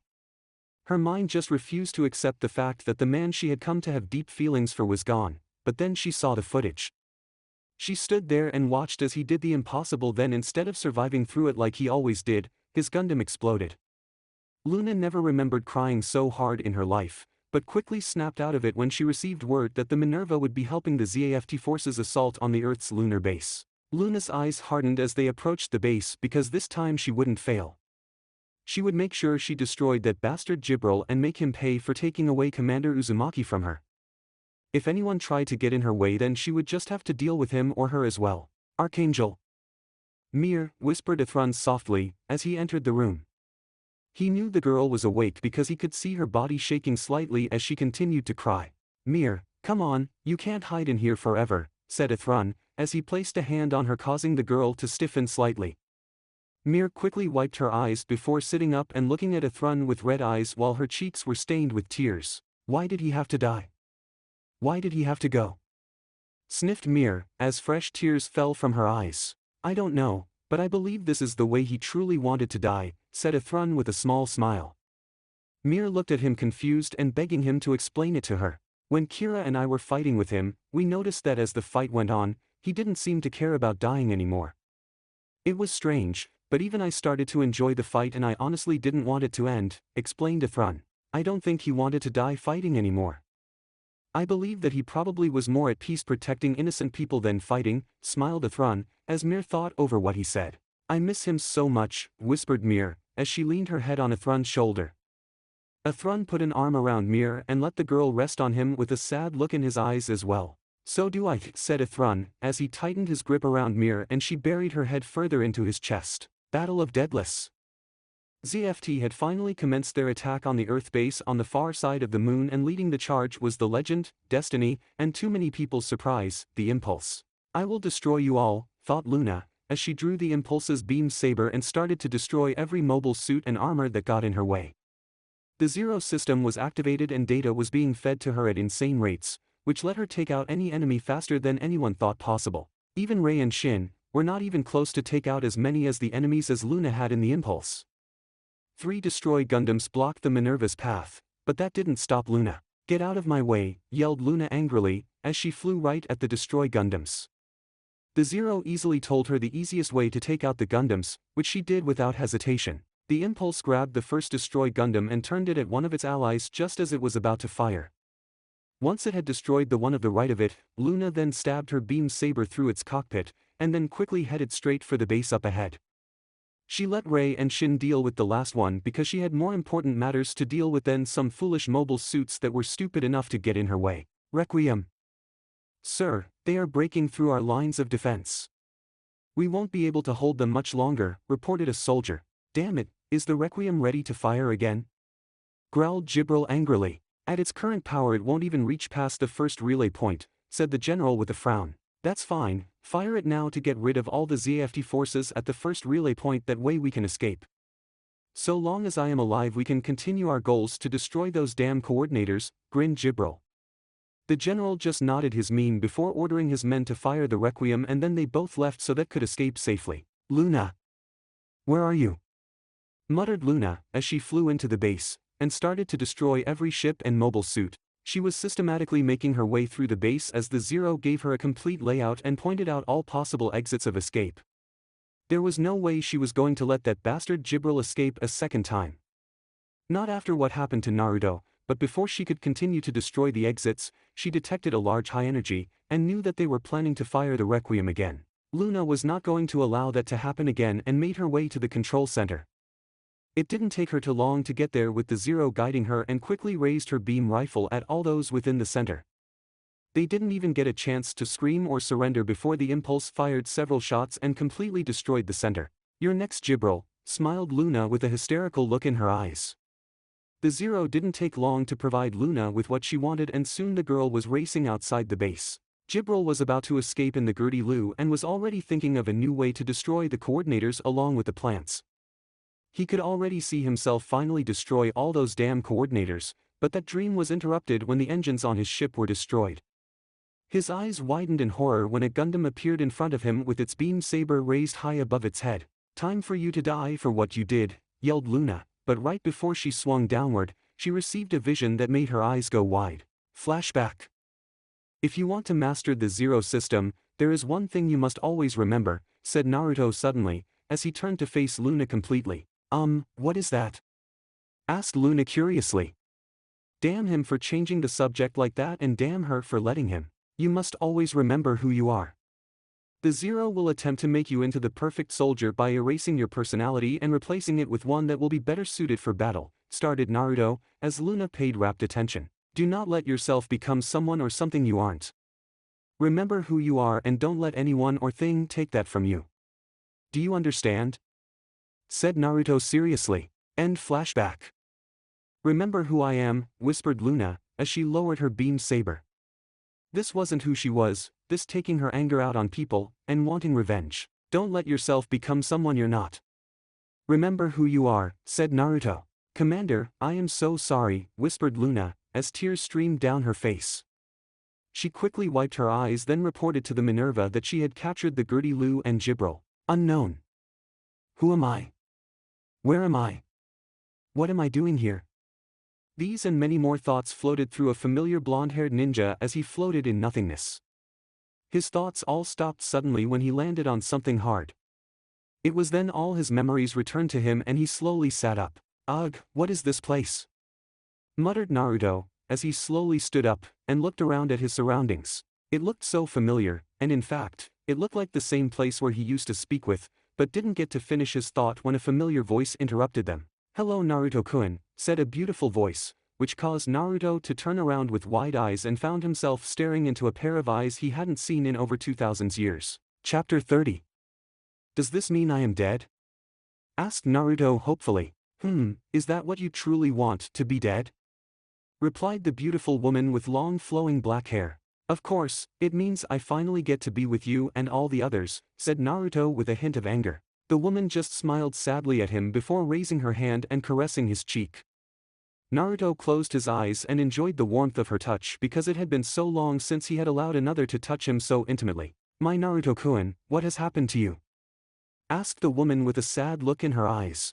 I just want to be with my friends and family, I'm tired of being alone, whispered Naruto with a pained look in his eyes. We have always been with you, just because you can't see or hear us doesn't mean we aren't with you, smiled the woman. You aren't going to let me join you and the others, are you, Hinata-chan? Said Naruto with a knowing look in his eyes as his fists clenched in anger. No, I am not Naruto-kun, it is not your time yet, apologized Hinata, as she took a step backwards. Archangel.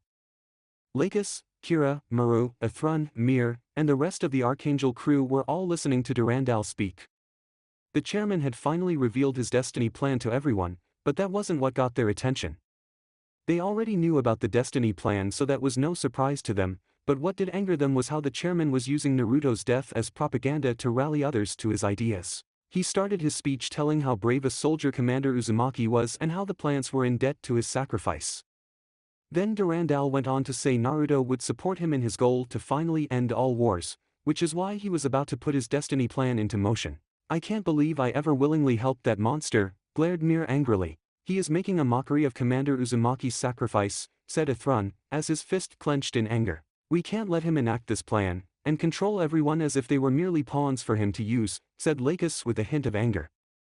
Never had anyone really seen Lacus ever show anything but kindness and warmth, so it was a surprise to them to see her with such an angry look in her eyes. First we have to destroy those relay points, otherwise he will use Requiem to destroy ORB and then all hope will definitely be lost, said Kira with a hard look in his eyes. Zaft. I don't know what you gave me, Commander, but after hearing the chairman I can no longer stay with ZAFT, said Luna, as she looked at the disc in her hands. It was the same disc that Commander Uzumaki gave to her before he left on that last mission that got him killed. She hadn't looked at it because a part of her was scared to see what was on it, but after listening to the chairman's speech she decided it was time to stop being scared. Taking a deep breath, Luna opened up her laptop and popped the disc into it. She didn't have to wait long before it started to load and Luna's eyes widened as she started to read the information on it. Lacus Klein Project, Destiny Plans, Phantom Pain Units, my god, gasped Luna, as her eyes widened to saucers. This disc contained all the classified information that Naruto had gathered while staying in ZAFT. Wait a minute, what is this? Zero Project? What is that? Wondered Luna before clicking on that folder. The moment she clicked on it, several blueprints of what could only be a Gundam appeared on her screen, and Luna recognized it as the Wing Zero Gundam from the First War. No, this isn't Wing Zero, it is another Gundam, but the commander never mentioned anything about ZFT trying to recreate the Wing Zero, frowned Luna, as she dug further into the folder. Wing Gundam, secret project, Gundam created in attempts to recreate the power of Wing Zero, gasped Luna. Did the commander want me to steal this Gundam and become its pilot? Thought Luna with a frown. How would she steal a Gundam like this from one of Zaft's most guarded facility? Wait a minute, I could use the Zero system to run through several simulations to find the best way to infiltrate the facility, smiled Luna, before grabbing her laptop and heading to the Impulse. She had some planning to do and she had to do it quickly. It was a good thing that Minerva had decided to return to Zaft's main base where the Wing Gundam was located, or it might have been impossible to come up with any plan to steal the secret Gundam. Unknown area. What do you mean it isn't my time? I died, there is no way I could have survived, yelled Naruto angrily. Are you so sure? Because I have seen you survive some pretty bad situations before, smiled Hinata with an amused look in her eyes. Fine, if I am not dead that I will kill myself right now, growled Naruto angrily before making a clone of himself and watching as the clone make a blade of wind. Once the clone had finished making a blade of wind, it charged right at Naruto, but before it could pierce him through his heart, it stopped millimeters from where his heart was located. Can't do it, can you? Smiled Hinata, as she came up to him with a knowing look in her eyes. Do you know why you can't do it? Asked Hinata, as Naruto looked at the ground while the clone continued to hold the wind blade in front of his heart. It is because you fear death, said Hinata calmly, causing Naruto to look at her with wide eyes. That's, started Naruto, but stopped when Hinata destroyed his clone and stepped up to him so that their bodies were mere inches apart. You have tried so hard to hide it, but deep down, you fear dying because you fear after all you have done that you won't be accepted by the ones you love once you finally meet with us again, smiled Hinata. Your whole life you have always focused on what you failed to accomplish or the mistakes and bad choices you made. So lost in your guilt, you have feared meeting me and all the others again because you believe we will reject you for what you have done, explained Hinata with a sad smile. Hinata-chan, I was a fool to think I would ever get the chance to be with you or any of the others once I died. I have committed too many evil deeds that I can never make up for, whispered Naruto, but a loud slapping sound was heard and Naruto looked at Hinata in shock. There was a large red mark on his cheek where she had just hit him and Hinata started to glare at him angrily. How can you say such things? After all you have done, how can you dare think you are a bad person? Did that girl not explain to you all the good deeds you committed during your current stay with ZFT? Yelled Hinata, barely containing her rage. Naruto looked at her curious because he didn't ever remember telling her about his recent activities. I have been watching over you, Naruto-kun. I know all about what has occurred in your long life, and I assure you that you have done more good than you give yourself credit for, said Hinata, as she calmed down. You brought peace to the elemental countries for over 300 years, and for 900 years after that you fought desperately to bring peace to the world, smiled Hinata with a proud look in her eyes. Yes, but then I just gave up and caused the deaths of thousands, all because I chose not to care anymore. Someone as selfish as me doesn't deserve to be in a place with you and the others, argued Naruto fiercely. Oh, so because you killed soldiers and warriors of an opposing side that makes you a bad person? Then I guess I am an even worse person than you because you seem to forget that I along with several of our friends were in the ANBU.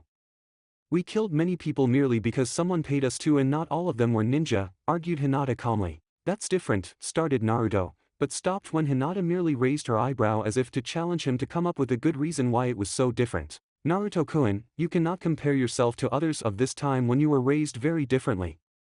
You are ninja, a trained assassin, you have been learning how to fight and kill since you were 3. It is foolish of you to compare yourself to the morals of today's society when you were not born part of this age and time, smiled Hinata. Naruto couldn't refute that point because he knew it was true. In fact, as the Hokage, he had given missions that ordered for the death of entire clans or civilians to better protect his village. All leaders had to make such choices, especially during times of war, because your enemies would just use your kindness against you. You are right as usual, Hinata-chan, but I need to know, will I ever be able to join you and the others? Asked Naruto. Hinata just smiled at him before answering the question that he so desperately wanted the answer to. Chapter 31. Is this everything? Asked Durandal. Yes sir, we swept the area several times and this is everything we could find. I am sorry sir, but there is no way to rebuild it, replied the soldier. Durandal walked over to the pile of parts and stopped when he reached a familiar-looking demonic head. He had hoped to get rid of Naruto in a different manner and find someone who would be able to pilot Epione in his place, but it seemed that wouldn't be possible anymore. It was a pity really, because Durandal would have much rather had a few thousand coordinators die than lose such a powerful weapon like Epione. Oh well, he would just have to what parts he could to help finishing building the prototype to the future Wing Zero Gundam he was attempting to recreate. He was sure that they could replicate the armor from Epione's many parts to make it even stronger than it was now, which is what he would have the scientists working on while he dealt with ORB, as they would no doubt reject his destiny plan that he was about to propose to the world. Thank you, but rebuilding it is not my top priority at the moment. You are dismissed, smiled Durandal.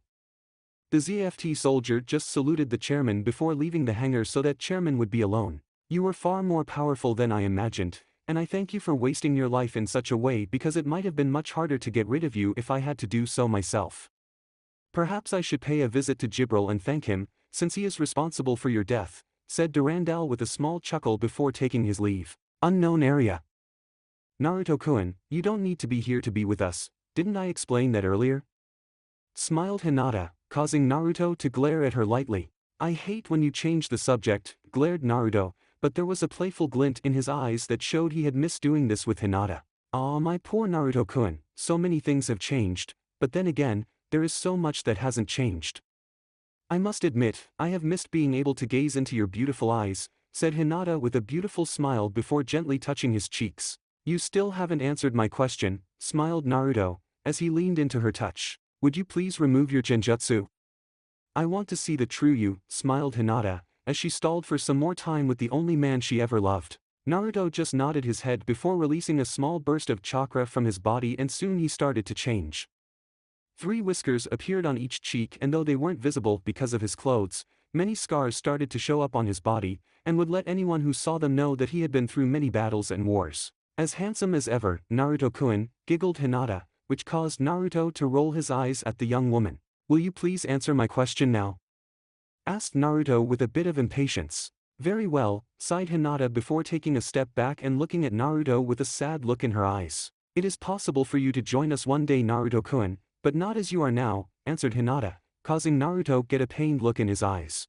I understand, said Naruto with a defeated look in his eyes. No, you don't, but you will after I explain it to you, smiled Hinata before wrapping her arms him and resting her head against his chest. Naruto stiffened for a second before slowly wrapping his arms around Hinata and resting his head against hers as silent tears rolled down his cheeks. Zift, secret facility. Luna quietly snuck into the facility and found it quite easy. The chairman had all available forces preparing to fight the incoming ORB forces that Luna was able to sneak off the Minerva without anyone noticing. She only hoped that her sister could one day forgive her for not letting her know about her actions. Luna loved Marin immensely, but this was something she needed to do on her own. Luckily, Minerva wouldn't be heading out until another hour as they were going to protect the first relay point. There were 2 ZFT soldiers standing in front of the compound doors, but they were kind of lounging around, as they didn't expect anything to happen. They had no time to respond when Luna came up behind the one on the right and delivered a swift chop to the back of his neck before she quickly charged the other. The second guard turned around just in time to receive a punch to his stomach followed up by a heel kick to his face. HN, that's 2 down, thought Luna with a satisfied look before going over to the locking mechanism that opened and closed the door. She quickly pulled out a small handheld device from within her uniform and connected it to the locking mechanism. Come on Zero, don't let me down, whispered Luna, as she looked around to see if any more guards were coming. A smile appeared on her face when a beeping sound went off and she got the code to open the door. Luna opened the door, snuck in, and then quietly closed the doors. There was no point in hiding the fallen guards because no one would check on them for another 30 minutes when the next shift came around. Luna had 10 minutes to make it underground where they were hiding the Gundam, or the password would reset on the doors and Zero wouldn't be able to help her because its signal would be recognized a second time and set off the alarms. I swear this Gundam better be here or I am going to kill the commander next time I see him, smirked Luna before taking off through the compound. Naruto and Hinata. Tell me Naruto, what did Kyubi fear more than anything else? Asked Hinata, as she reluctantly broke their hug. Naruto's brow furrowed in confusion at the question before answering Hinata. The damn fox feared death more than anything else, which is why he was always trying to break free, answered Naruto. That's right, but do you know why he feared death? Nodded Hinata with a small smile. No idea, but I don't think that really matters since he has been dead ever since I created that seal that merged us together and destroyed his soul in the process, said Naruto. Well, the reason Kyuubi feared death was because he was afraid of where he would go and no longer being the all-powerful being that he was. Though he may have claimed to be the Lord of Hell, the truth is he had been alive since the dawn of time and had to earn his power over many millenniums. The fox had no idea what hell was like and merely claimed the title just to further people's fear of him, explained Hinata. Anyway, he had gained so much power that he could literally prevent himself from ever dying of old age and most fatal wounds. It is a power you inherited when you merged with him, finished Hinata, and waited to see if Naruto understood. So, no matter what I do, I will never be able to die. Sighed Naruto, not liking where this was going at all. No, you can die, but not until you stop fearing death. You fear death as much as the fox did, but for an entirely different reason. Remember what I said earlier about you worrying about what we would think about you when you saw us again? Said Hinata. Naruto nodded his head and waited for Hinata to explain further because he still didn't understand what she was trying to imply. Naruto-kun, don't you see, your own chakra is subconsciously keeping you from dying because of your fear of not being accepted by us if you were to die. It is what is keeping you from dying, and once you finally accept that we will all still love you despite everything that has happened, then you will be able to age like a normal person, and can join us one day, in the future, smiled Hinata. Naruto was stunned because after all this time it was his own chakra that was subconsciously granting him immortality because of his own fears. Besides Naruto-kun, there is still a war going on, and if I am correct, there are several people that you have come to care about. You just don't want to leave them behind now when they need you the most, do you? Said Hinata with a small smirk. What does it matter? Epione was destroyed, so I no longer have anything to fight with and I would be useless to them, sighed Naruto. Naruto-kun, your powers are far greater than you imagine, and we both know that Epione and Wing Zero are far more than just a machine. They are representations of your soul, bonded to you for life, and so long as you live, they live, smiled Hinata. I still don't understand how they were able to bond to me in such a deep way, admitted Naruto. That is simple. It is because you used your chakra to master the Zero, which changed the fabric of the entire machine. It shouldn't be too surprising, you have met many ninja and samurai who have infused parts of their souls with their chosen type of weapon in order to make it stronger and part of them, explained Hinata. Either way, I don't know if I have the strength or power to fight anymore, I am sure they will be fine without me, said Naruto with a defeated look in his eyes. I have faith in you, as do the rest of your friends. You will find a way like always to protect those precious to you, smiled Hinata as she started to fade away. Hinata-chan, yelled Naruto, but he passed right through her. My time is up, Naruto-kun, and it is time for you to return. I hope to see you again, but not anytime soon. Please, for me Naruto-kun, take this second chance to live life to the fullest. Start a family, fight for what you truly believe in, and whatever else you need to be in order to become happy, but please, don't waste this opportunity and don't be scared. We will always love and accept you, smiled Hinata before completely disappearing. Naruto just watched her disappear before falling to his knees. He couldn't stop the tears from falling, as he once again watched the woman he loved disappear. Zift, secret facility. Wow, now that's a mobile suit, gasped Luna, as she turned on the lights and looked up at the Wing Gundam. She stepped over a couple of scientists that she had knocked out and got close to the Wing Gundam to get a better look at it. It did look eerily similar to the Wing Zero, but she could already tell by looking at it that it did not possess the same capabilities and power as Wing Zero. That didn't matter though, because Luna had no doubt that this Gundam with the right pilot could go head-to-head with any other Gundam or mobile suit out there. I don't know if I am the right person to be piloting you, but I won't let the chairman use your power to hurt anyone else. The commander entrusted you to me and I will make sure to use you to the best of my abilities, said Luna with a determined look in her eyes. Minerva. Marin had been looking for her sister everywhere, but she couldn't find her. She knew her sister had been depressed and acting differently since the death of Commander Uzumaki, but she couldn't have just disappeared. Maybe I should check the hangar one last time, sighed Marin, as she headed in the direction of the hangar.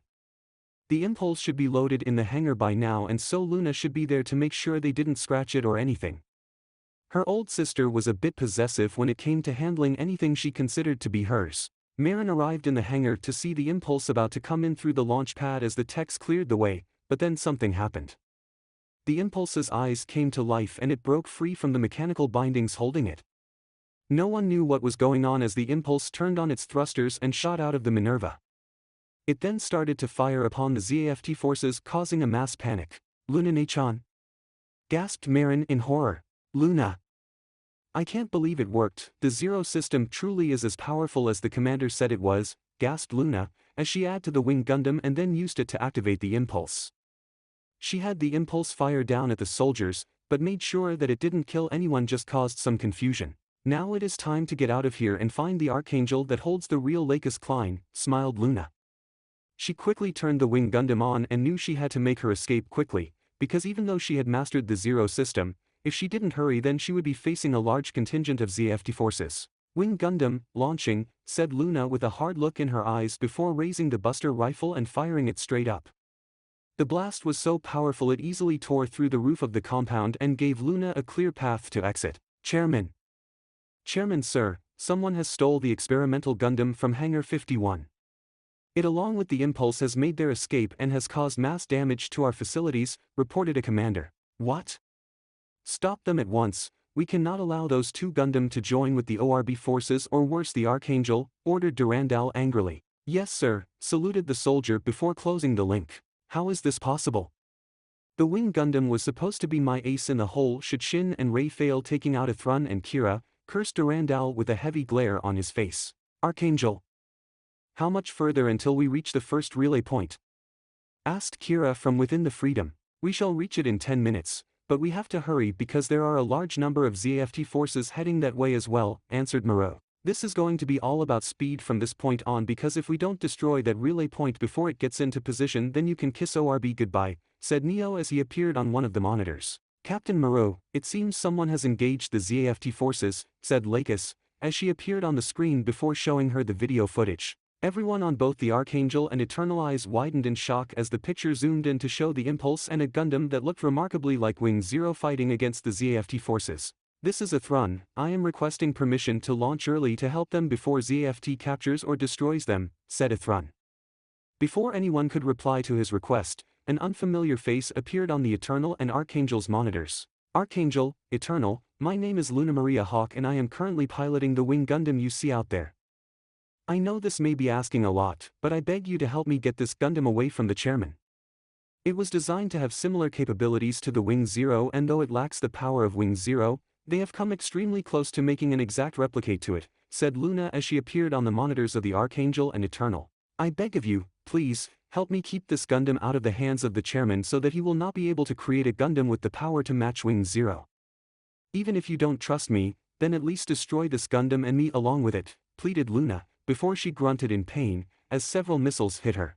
Athrun, Kira, launch at once please, we must not let that Gundam fall back into the hands of the chairman, ordered Lacus with a hard look in her eyes. Right, Freedom launching, replied Kira before taking off. Athrun Zala, Justice launching, stated Athrun before taking off right behind the Freedom.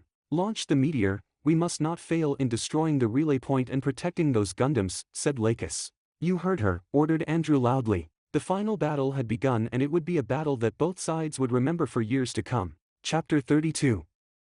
Luna Maria, head to the Archangel with the Wing Gundam and have the Impulse go with you, said Athrun, not bothering to ask her who was piloting the Impulse at the time. Right, thanks Athrun, smiled Luna gratefully, before taking off towards the two ships. She had thought Naruto was powerful, but with those meteor packs, the Freedom and Justice were a force to be reckoned with. It was a good thing they showed up as well, because despite how good she had become with the Zero system, it was starting to strain her mentally to control the Impulse and Wing Gundam at the same time. There was also the problem that she could barely control the Wing Gundam. She had underestimated its true capabilities and found herself unprepared to pilot such a powerful Gundam.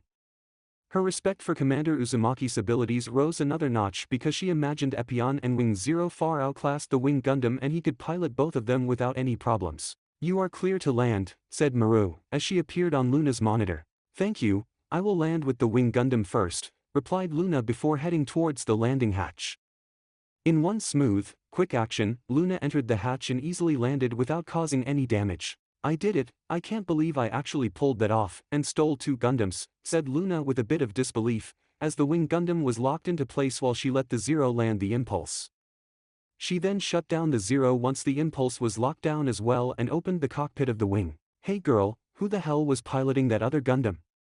Yelled Murdoch, as they waited for the pilot to come out. It's complicated, but an advanced AI computer is currently the pilot of the Impulse, answered Luna honestly, causing them all to look at her as if she was crazy. Don't ask, it is a trick Commander Uzumaki taught me before he died, smiled Luna with a sad look in her eyes. If you say so girl, but what do you plan on doing now?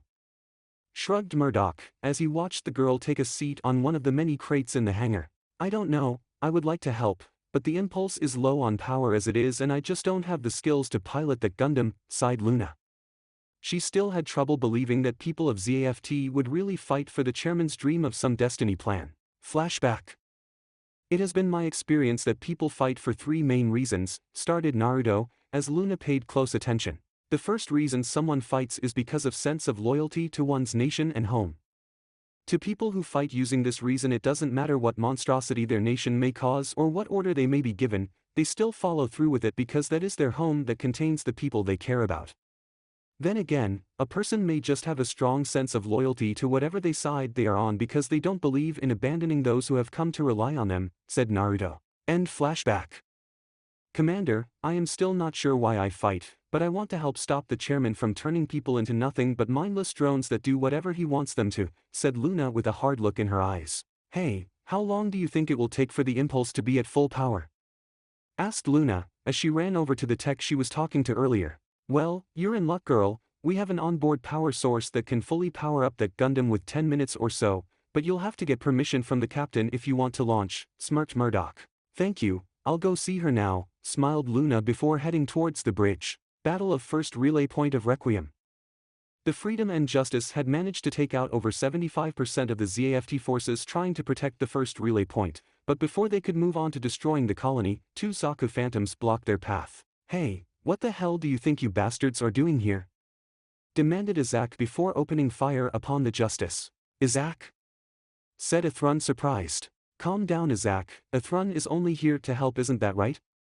Smirked Durka. Durka, grinned Athrun, as the Freedom went on to start destroying the colony. I know that you idiot, but that is no excuse.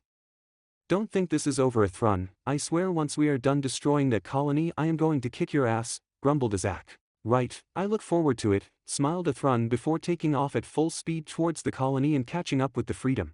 Ready Athrun? Asked Kira, as he activated the supercharged beams on the meteor packs.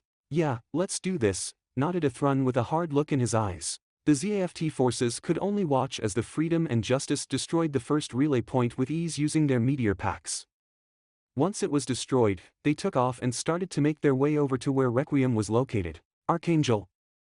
The first relay point has been destroyed, but there is a spare, so we have to hurry and destroy Requiem or the second relay point will get in position and allow them to fire upon ORB, said Mirialia. Increase our speed to full thrust ahead, ordered Moreau. Captain, said an unfamiliar voice, which caused Moreau to turn around.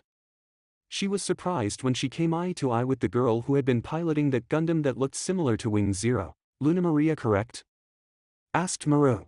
Yes ma'am, I have come to ask permission to launch in the Impulse to help you all, saluted Luna, to the surprise of Moreau. Ma'am, Minerva is approaching us, reported a crew member.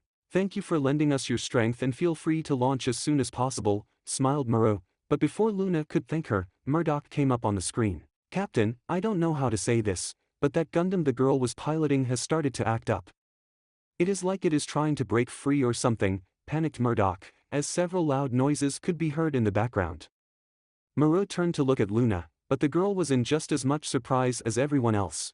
I turned off the Zero system, exclaimed Luna before heading to the hangar. Captain, it is going to destroy the entire hangar and hit the engines if we don't find a way to calm it down, yelled Murdoch. Open the launch pads and launch the Gundam into space.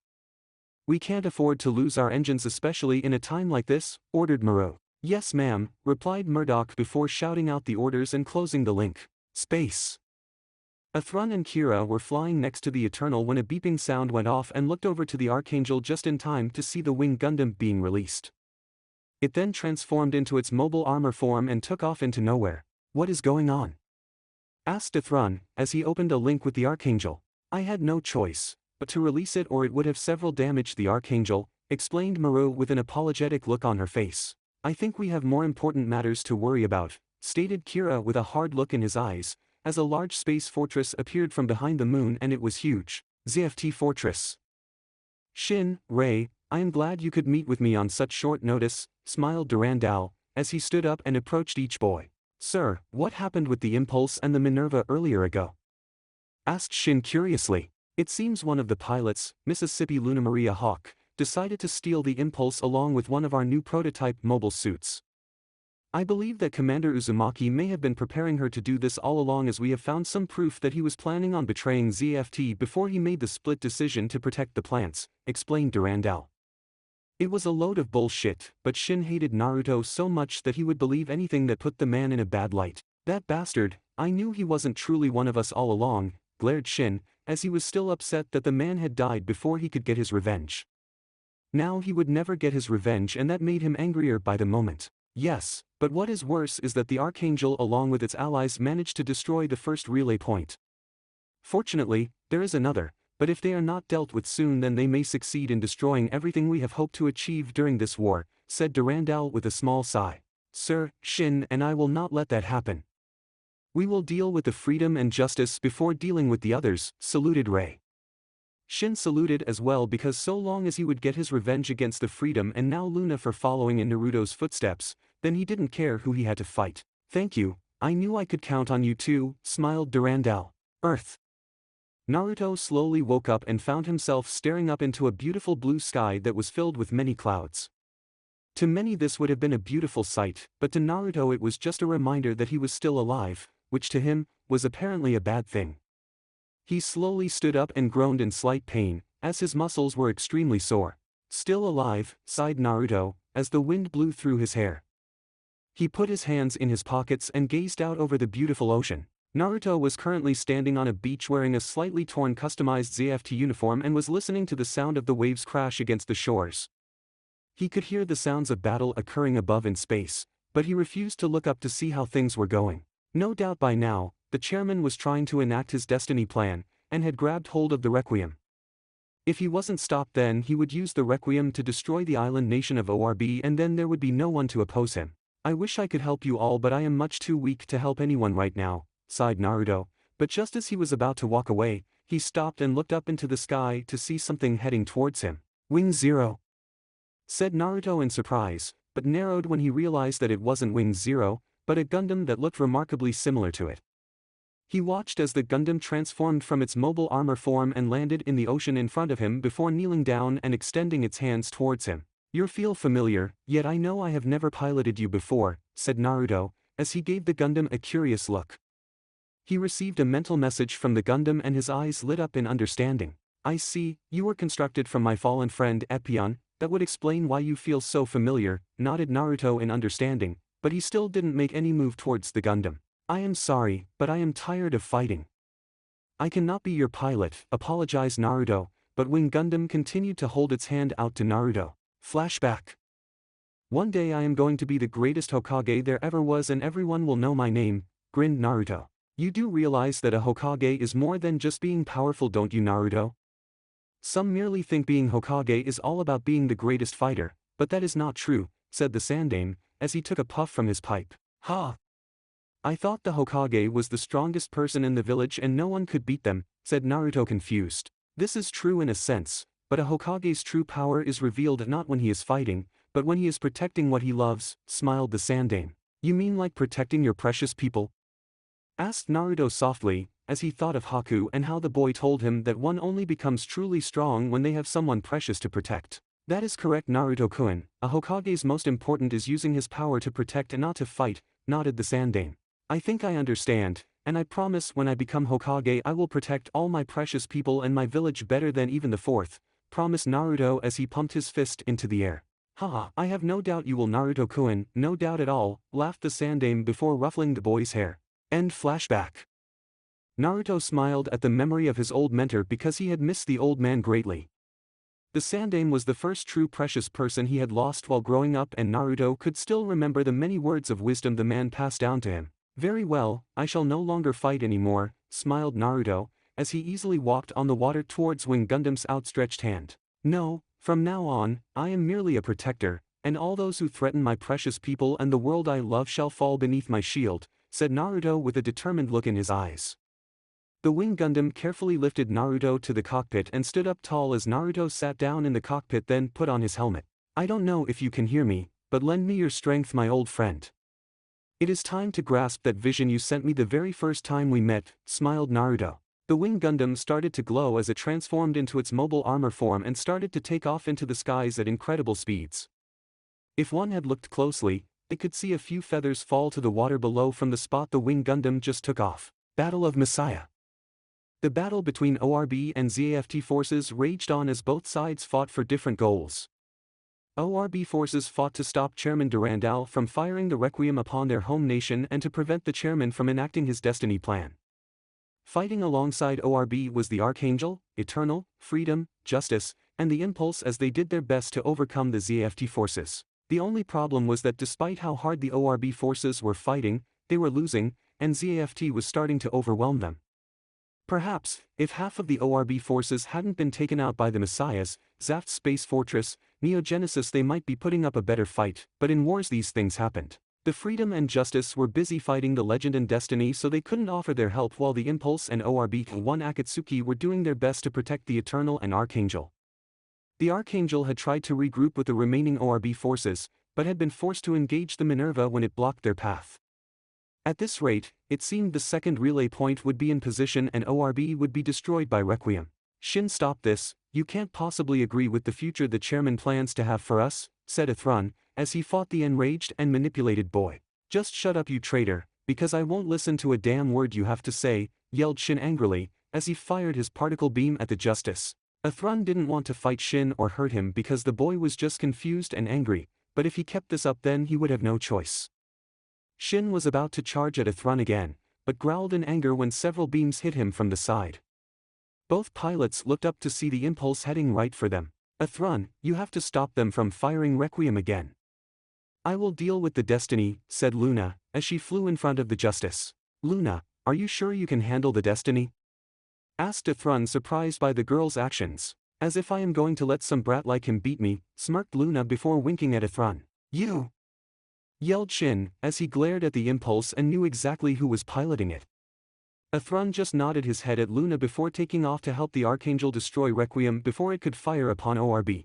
I don't want to fight you, Shin, but if you keep this up then I will have no choice other than to take you down, said Luna calmly. Flashback. If you do not stand aside then I will take you down as well, promised Naruto, as he swung his heat rod above his head. End flashback. Stella, whispered Shin, as Luna's words reminded him of exactly what Commander Uzumaki had said to him before Stella died. I will make you pay for what you did, screamed Shin, as he now saw Epione instead of the Impulse in front of him. The Destiny's wings of light activated before Shin drew his beam sword and charged right at the Impulse. Fine, then I will just have to kick your ass, said Luna, as she activated the Zero system and dodged at the last second to the left to avoid being cut in half, then kicked Shin in the side. Ah! Screamed Shin before regaining his balance and firing his particle beam right at the Impulse. Luna quickly raised the Impulse's shield and deflected the beam before opening fire at the Destiny.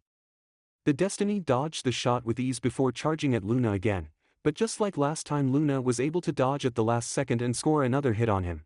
Those fake after images that the Destiny creates can't fool the Zero system, smirked Luna, as she unleashed a wave of blasts at him. Damn you, growled Shin, before going into seed mode and throwing his two beam boomerangs at Luna. He's gotten faster, grunted Luna, as she dodged the boomerangs, but couldn't avoid the follow-up beam saber strike that managed to graze the right side of the Impulse's chest.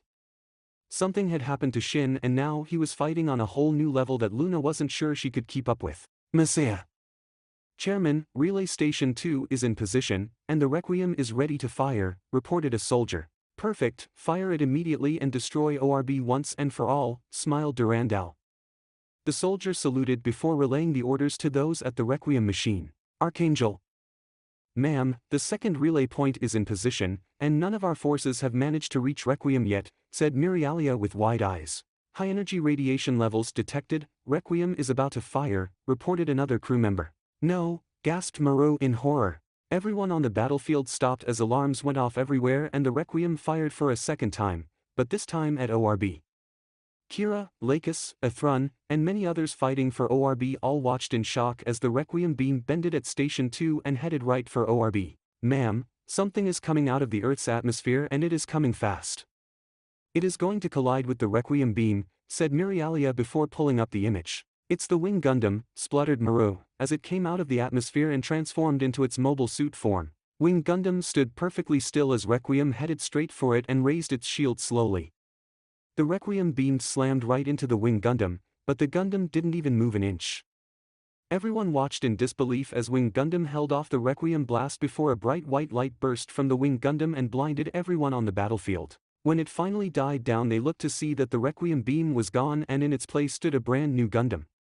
It wasn't the Wing Gundam either, no, it was a brand new Gundam, which looked like an angel with 3 wings coming out on each side with actual feathers on them. Attention all ORB forces, my name is Uzumaki Naruto, I am the pilot of the Wing Zero, and I am here to lend you my strength, said Naruto, as he appeared on the Archangel, Eternals, and all other ORB ships' monitors. Chapter 33. Attention all ORB forces, my name is Uzumaki Naruto, pilot of the Wing Zero, and I wish to lend you my strength, announced Naruto appeared on all the ORB ships' monitors, including the Archangel and Eternal. Archangel. He is alive, spluttered Maru in shock. Not only that, but he just stopped Requiem without any problems, gasped Mirialia. Eternal. Damn, that guy sure does know how to make an entrance, smirked Andrew, as he leaned back in his chair. Lake-sama, a high-energy plasma charge is being detected and it is coming from that unit, reported to Costa. All ORB forces please back away from Requiem, I will no longer allow such a weapon to exist, announced Naruto before closing the link. Please alert the ORB forces immediately to pull away from Requiem at once, smiled Lacus, as she watched Wing Zero raise its buster rifle. Naruto. Naruto calmly raised Wing Zero's buster rifle and all 6 of the Gundam's wings extended outward. Those watching Wing Zero could only stare in awe as it gathered energy from out of nowhere and its angelic wings glowed brightly. Lend me your strength, my friends, whispered Naruto before his eyes hardened and he pulled the trigger. A powerful beam came out of Wing Zero's buster rifle and traveled at incredible speeds towards the relay point that Requiem used to bend its powerful beam. Everyone assumed the blast was going to destroy the relay station, but to their shock, Wing Zero's blast bended and kept bending until it came straight at Requiem located on the far side of the moon. Naruto had used Requiem's own panzer systems against it and watched as a large explosion rocked the far side of the moon. Wing Zero then turned its sight to where the Messiah was located and took off towards it at speeds that left actual after images. The wings of Wing Zero left feathers every time they flapped and soon everyone snapped out of their shock and started to fight again. Luna. Commander. Whispered Luna with eyes wide in disbelief, as hope filled her eyes. She couldn't believe that he was actually alive and tears brimmed her eyes. That bastard, I will have my revenge, yelled Shin, before looking at the impulse and a grin split his face, as he realized it wasn't paying attention. He would destroy someone that man cared about just as Naruto had taken someone he had cared about away from him. Luna heard a beeping sound go off and her eyes went wide in horror as the Destiny came at her with its beam sword ready to pierce her through the chest. Shin's eyes lit up in delight as he was about to destroy the impulse, but widened in horror when a white blur appeared in front of the impulse. His eyes widened in disbelief as he realized his sword thrust had been stopped by Wing Zero's shield. A simple shield had stopped a beam sword designed to pierce through warships and didn't even so much as leave a mark. Shin's eyes widened further in shock and a hint of fear, as his sword slowly started to crack before shattering in hundreds of tiny pieces. Are you okay? Asked Naruto, as he appeared on Luna's screen. Luna was so stunned she could only nod her head, which caused Naruto to nod his head before giving the Destiny his full attention. How?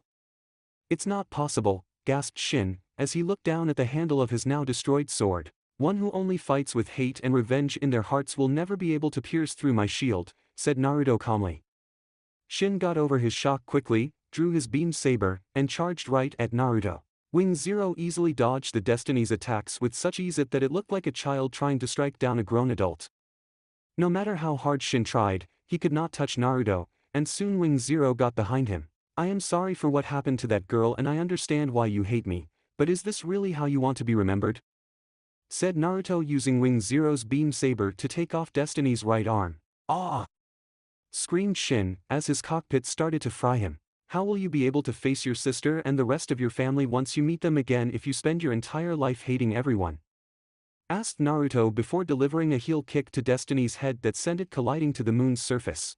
Mayu, thought Shin, as Naruto's words started to have an effect him. Will you be able to hold them again knowing you killed everyone who did something to slight you? Will you be able to join them when the time comes if you keep embracing this hatred of yours? Yelled Naruto, as he landed on Destiny's chest and stabbed his beam saber through its head. Let Zero show you what you will become if you continue down this path, said Naruto before slamming Wing Zero's hand down on Destiny's chest, right where the cockpit is located. Shin's eyes widened in horror as he found himself trapped in some type of illusion and watched his future where he continued to live with hate in his heart. I cannot tell you how to live, but now that you have seen what you will become by hating everything and everyone, perhaps you can learn to let go of such hatred, whispered Naruto before leaving Shin alone. There was nothing more he could do for the boy and hoped he didn't make the same mistake his old friend, Sasuke, did. Naruto was about to continue on his way to the Messiah, but didn't get far when the impulse blocked his path. He blinked curiously before Luna appeared on his screen with a heavy glare on her face. Where the hell have you been? Do you realize how worried I was about you? Yelled Luna, as tears streamed down her face. I'm sorry, replied Naruto nervously. Luna blinked because she had never seen her commander act like this and it was nice. If you think I am letting you out of my sights a second time then you are mistaken, smirked Luna. Very well, but I hope you can keep up, said Naruto with a small smile before flying off towards Messiah. I am no longer the weak girl who didn't know who she was or what she was fighting for, and I'll make you see that, whispered Luna with a small smirk before taking off and doing her best to keep up with Wing Zero. They easily made their way through the ZAFT forces and towards the Messiah. Luna had a hard time keeping her eyes off Wing Zero because the mobile suit looked like some kind of angel as it spread its wings to move at incredible speeds. She didn't get to enjoy the sight for long when around 20 to 30 Zaku surrounded them including 2 ships. Luna, get behind me, said Naruto. Luna just nodded her head and got right behind Wing Zero then watched in awe as all its wings snapped up and released a barrage of feathers that floated outwards towards all the ZAFT forces. Naruto performed a single-hand seal before taking out all the ZAFT forces. Katsu, whispered Naruto, causing all the feathers to explode from all over the battlefield. Luna's eyes widened in disbelief as a wave of explosions occurred from when Wing Zero had blocked Requiem, all the way to the spot she was currently located. The truly amazing thing was that even though 40% of the ZAFT forces had been caught in those explosions, no one had died, and only been disabled. Incredible, thought Luna, as their path became clear again. This battle is over, said Naruto, as he flew towards the Messiah where the Freedom was already taking down the shield generator ring that surrounded the fortress. Messiah. The Impulse and Wing Zero landed inside of the space fortress and the pilots quickly got out of their cockpits. Stay here, I'll be back, started Naruto, before shutting up when Luna punched him in the jaw. Ow! What the hell? Are you made out of steel or something? Cursed Luna, as she held her hand in pain. Now that you got that out of your system, will you please stay here and watch over our Gundams? Sighed Naruto. Nope, I already told you, I am not letting you out of my sight, grinned Luna, as she was still nursing her hand. You really are a troublesome girl, said Naruto with a hint of amusement in his eyes. And you really are a bastard, and my hand still hurts, glared Luna. Naruto just shook his head at the girl before they both made their way to the main control center of the Messiah. Naruto could already sense that the pilot of the Freedom was here and a few others were on their way. Why are we here anyway?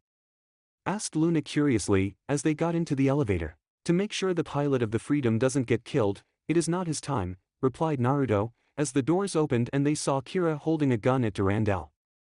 The chairman also had a gun pointed at Kira, but his eyes widened when he saw Naruto come out of the elevator. Naruto-san, I must confess, I did not ever expect to see you again, smiled Durandal. Kira turned around and he too was surprised to see Naruto despite the fact that Naruto had been the one to stop Requiem. Seeing him in person just removed any doubt that it was someone posing as Naruto in the Wing Zero. Regretfully, it wasn't my time to die, said Naruto, as he came up beside Kira and put his hand over the boy's gun. This is not who you are, I will deal with him, said Naruto, as he took the gun from Kira and knocked the boy into the elevator behind them. He looked at Luna and the girl got the message and didn't bother to argue this time. She quickly hit the button and both she and Kira left the room. I see, so you plan to be the one to kill me then? Asked Durandal, as he turned his gun on Naruto. Naruto didn't say anything, just stood there staring at the chairman, and eventually Durandal put his gun away. All this time, I was so worried about Kira Yamato and Lacus Klein, but I should have been more concerned about you, chuckled Durandal. If it makes you feel any better, I do not fault you for any of your goals, or the things you did to try to accomplish them, said Naruto honestly. That does make me feel better, as I was afraid that when I die people would only think of me as a cruel tyrant who wanted world domination, smiled Durandal. You did what you thought would be best for your people, and I more than anyone can understand that, said Naruto, as he suddenly appeared behind the chairman. Mind telling me one thing before you kill me? Asked Durandal, as he felt the tip of metal against his neck. Naruto didn't reply, but remained silent and let Durandal ask his question. Who are you really? Asked Durandal, as he glanced at Naruto out of the corner of his eyes. I am Uzumaki Naruto, son of Namikaze Minato and Uzumaki Kushina, born in the village of Konohagakure, answered Naruto honestly. So it is as I expected all along, thank you, smiled Durandal before falling to the ground dead, as Naruto slit his throat. Gilbert Durandal, you were a good leader, but you allowed your ambitions to corrupt you. In another lifetime, I would have liked to speak to you as one leader to another about our philosophies on life, said Naruto before using a Katan jutsu to burn the man's body. The Second Bloody Valentine War had finally come to an end. Chapter 34. Where did that bastard go now? Grumbled Luna angrily, as she leaned back on the couch in the recreation room of the Eternal. The war was officially over, as all ZAFT and ORB forces had retreated now that the Messiah was gone and Chairman Durandal was gone. The Messiah had been completely destroyed by the Wing Zero from inside out. Luna didn't think there was a person in the world who would ever stop being amazed at the power of Wing Zero. It was definitely the strongest mobile suit in existence, and in the hands of someone like Naruto, it was an unstoppable force. I am sure he will be back, said Meer with a forced smile, because inwardly she was just as anxious to meet with him again. I believe he went to go see some friends, smiled Lacus, as she entered the room with Kira and Athrun. Yeah, I got that feeling as well, agreed Kira with a nod of his head. Athrun went to go sit by Meer, as the two had become very close during their stay aboard the Archangel, and Meer gave Athrun a beautiful smile. I just don't understand how he was able to completely disappear from our radars like that, because he was still clearly in front of us when we lost his signal, frowned Luna. I doubt we will ever know the true extent of the commander's abilities, said Athrun honestly, as Meer rested her head on his shoulder. All we really need to know is that he is a good person, and that is enough, smiled Lacus, as she sat down next to Kira. The others just nodded their head at Lacus's statement because it was the truth. Earth, unknown location. Naruto calmly walked through the beautiful and lush forests of the place that used to be his home thousands of years ago. The elemental countries may no longer exist to the outside world, but that was because Naruto had designed a powerful genjutsu about 1,500 years ago that hid the entire village of Konoha from existence, which was all that remained of the elemental countries. Nothing could pierce through this genjutsu because he had perfected it to the point that not even the most advanced technology would be able to break the genjutsu. As Naruto slowly made his way through the forest, he enjoyed the wildlife and the sounds of nature. He hadn't been home in over 500 years and didn't realize how much he truly missed it until right now. The forest soon came to an end, and Naruto soon reached the old worn gates of his village that were already open, as if to say they had been waiting for his return. You are as beautiful as ever, smiled Naruto, as he walked through the village. It may have been empty and abandoned to anyone else, but to Naruto, it was full of life. He could see the many villagers passing through the street smiling and talking while little child ran around playing with their friends. Many merchants and shop owners would advertise the goods they had to sell. Naruto paused when he came upon a familiar ramen stand where he used to spend most of his days, even as Hokage, eating at and talking with his friends. Naruto started to laugh as he remembered him and Chuji having a contest to see who could eat the most ramen. He could see the looks of disgust on his friend's face as they watched the two of them stuff their faces with tons of ramen for over an hour to beat the other.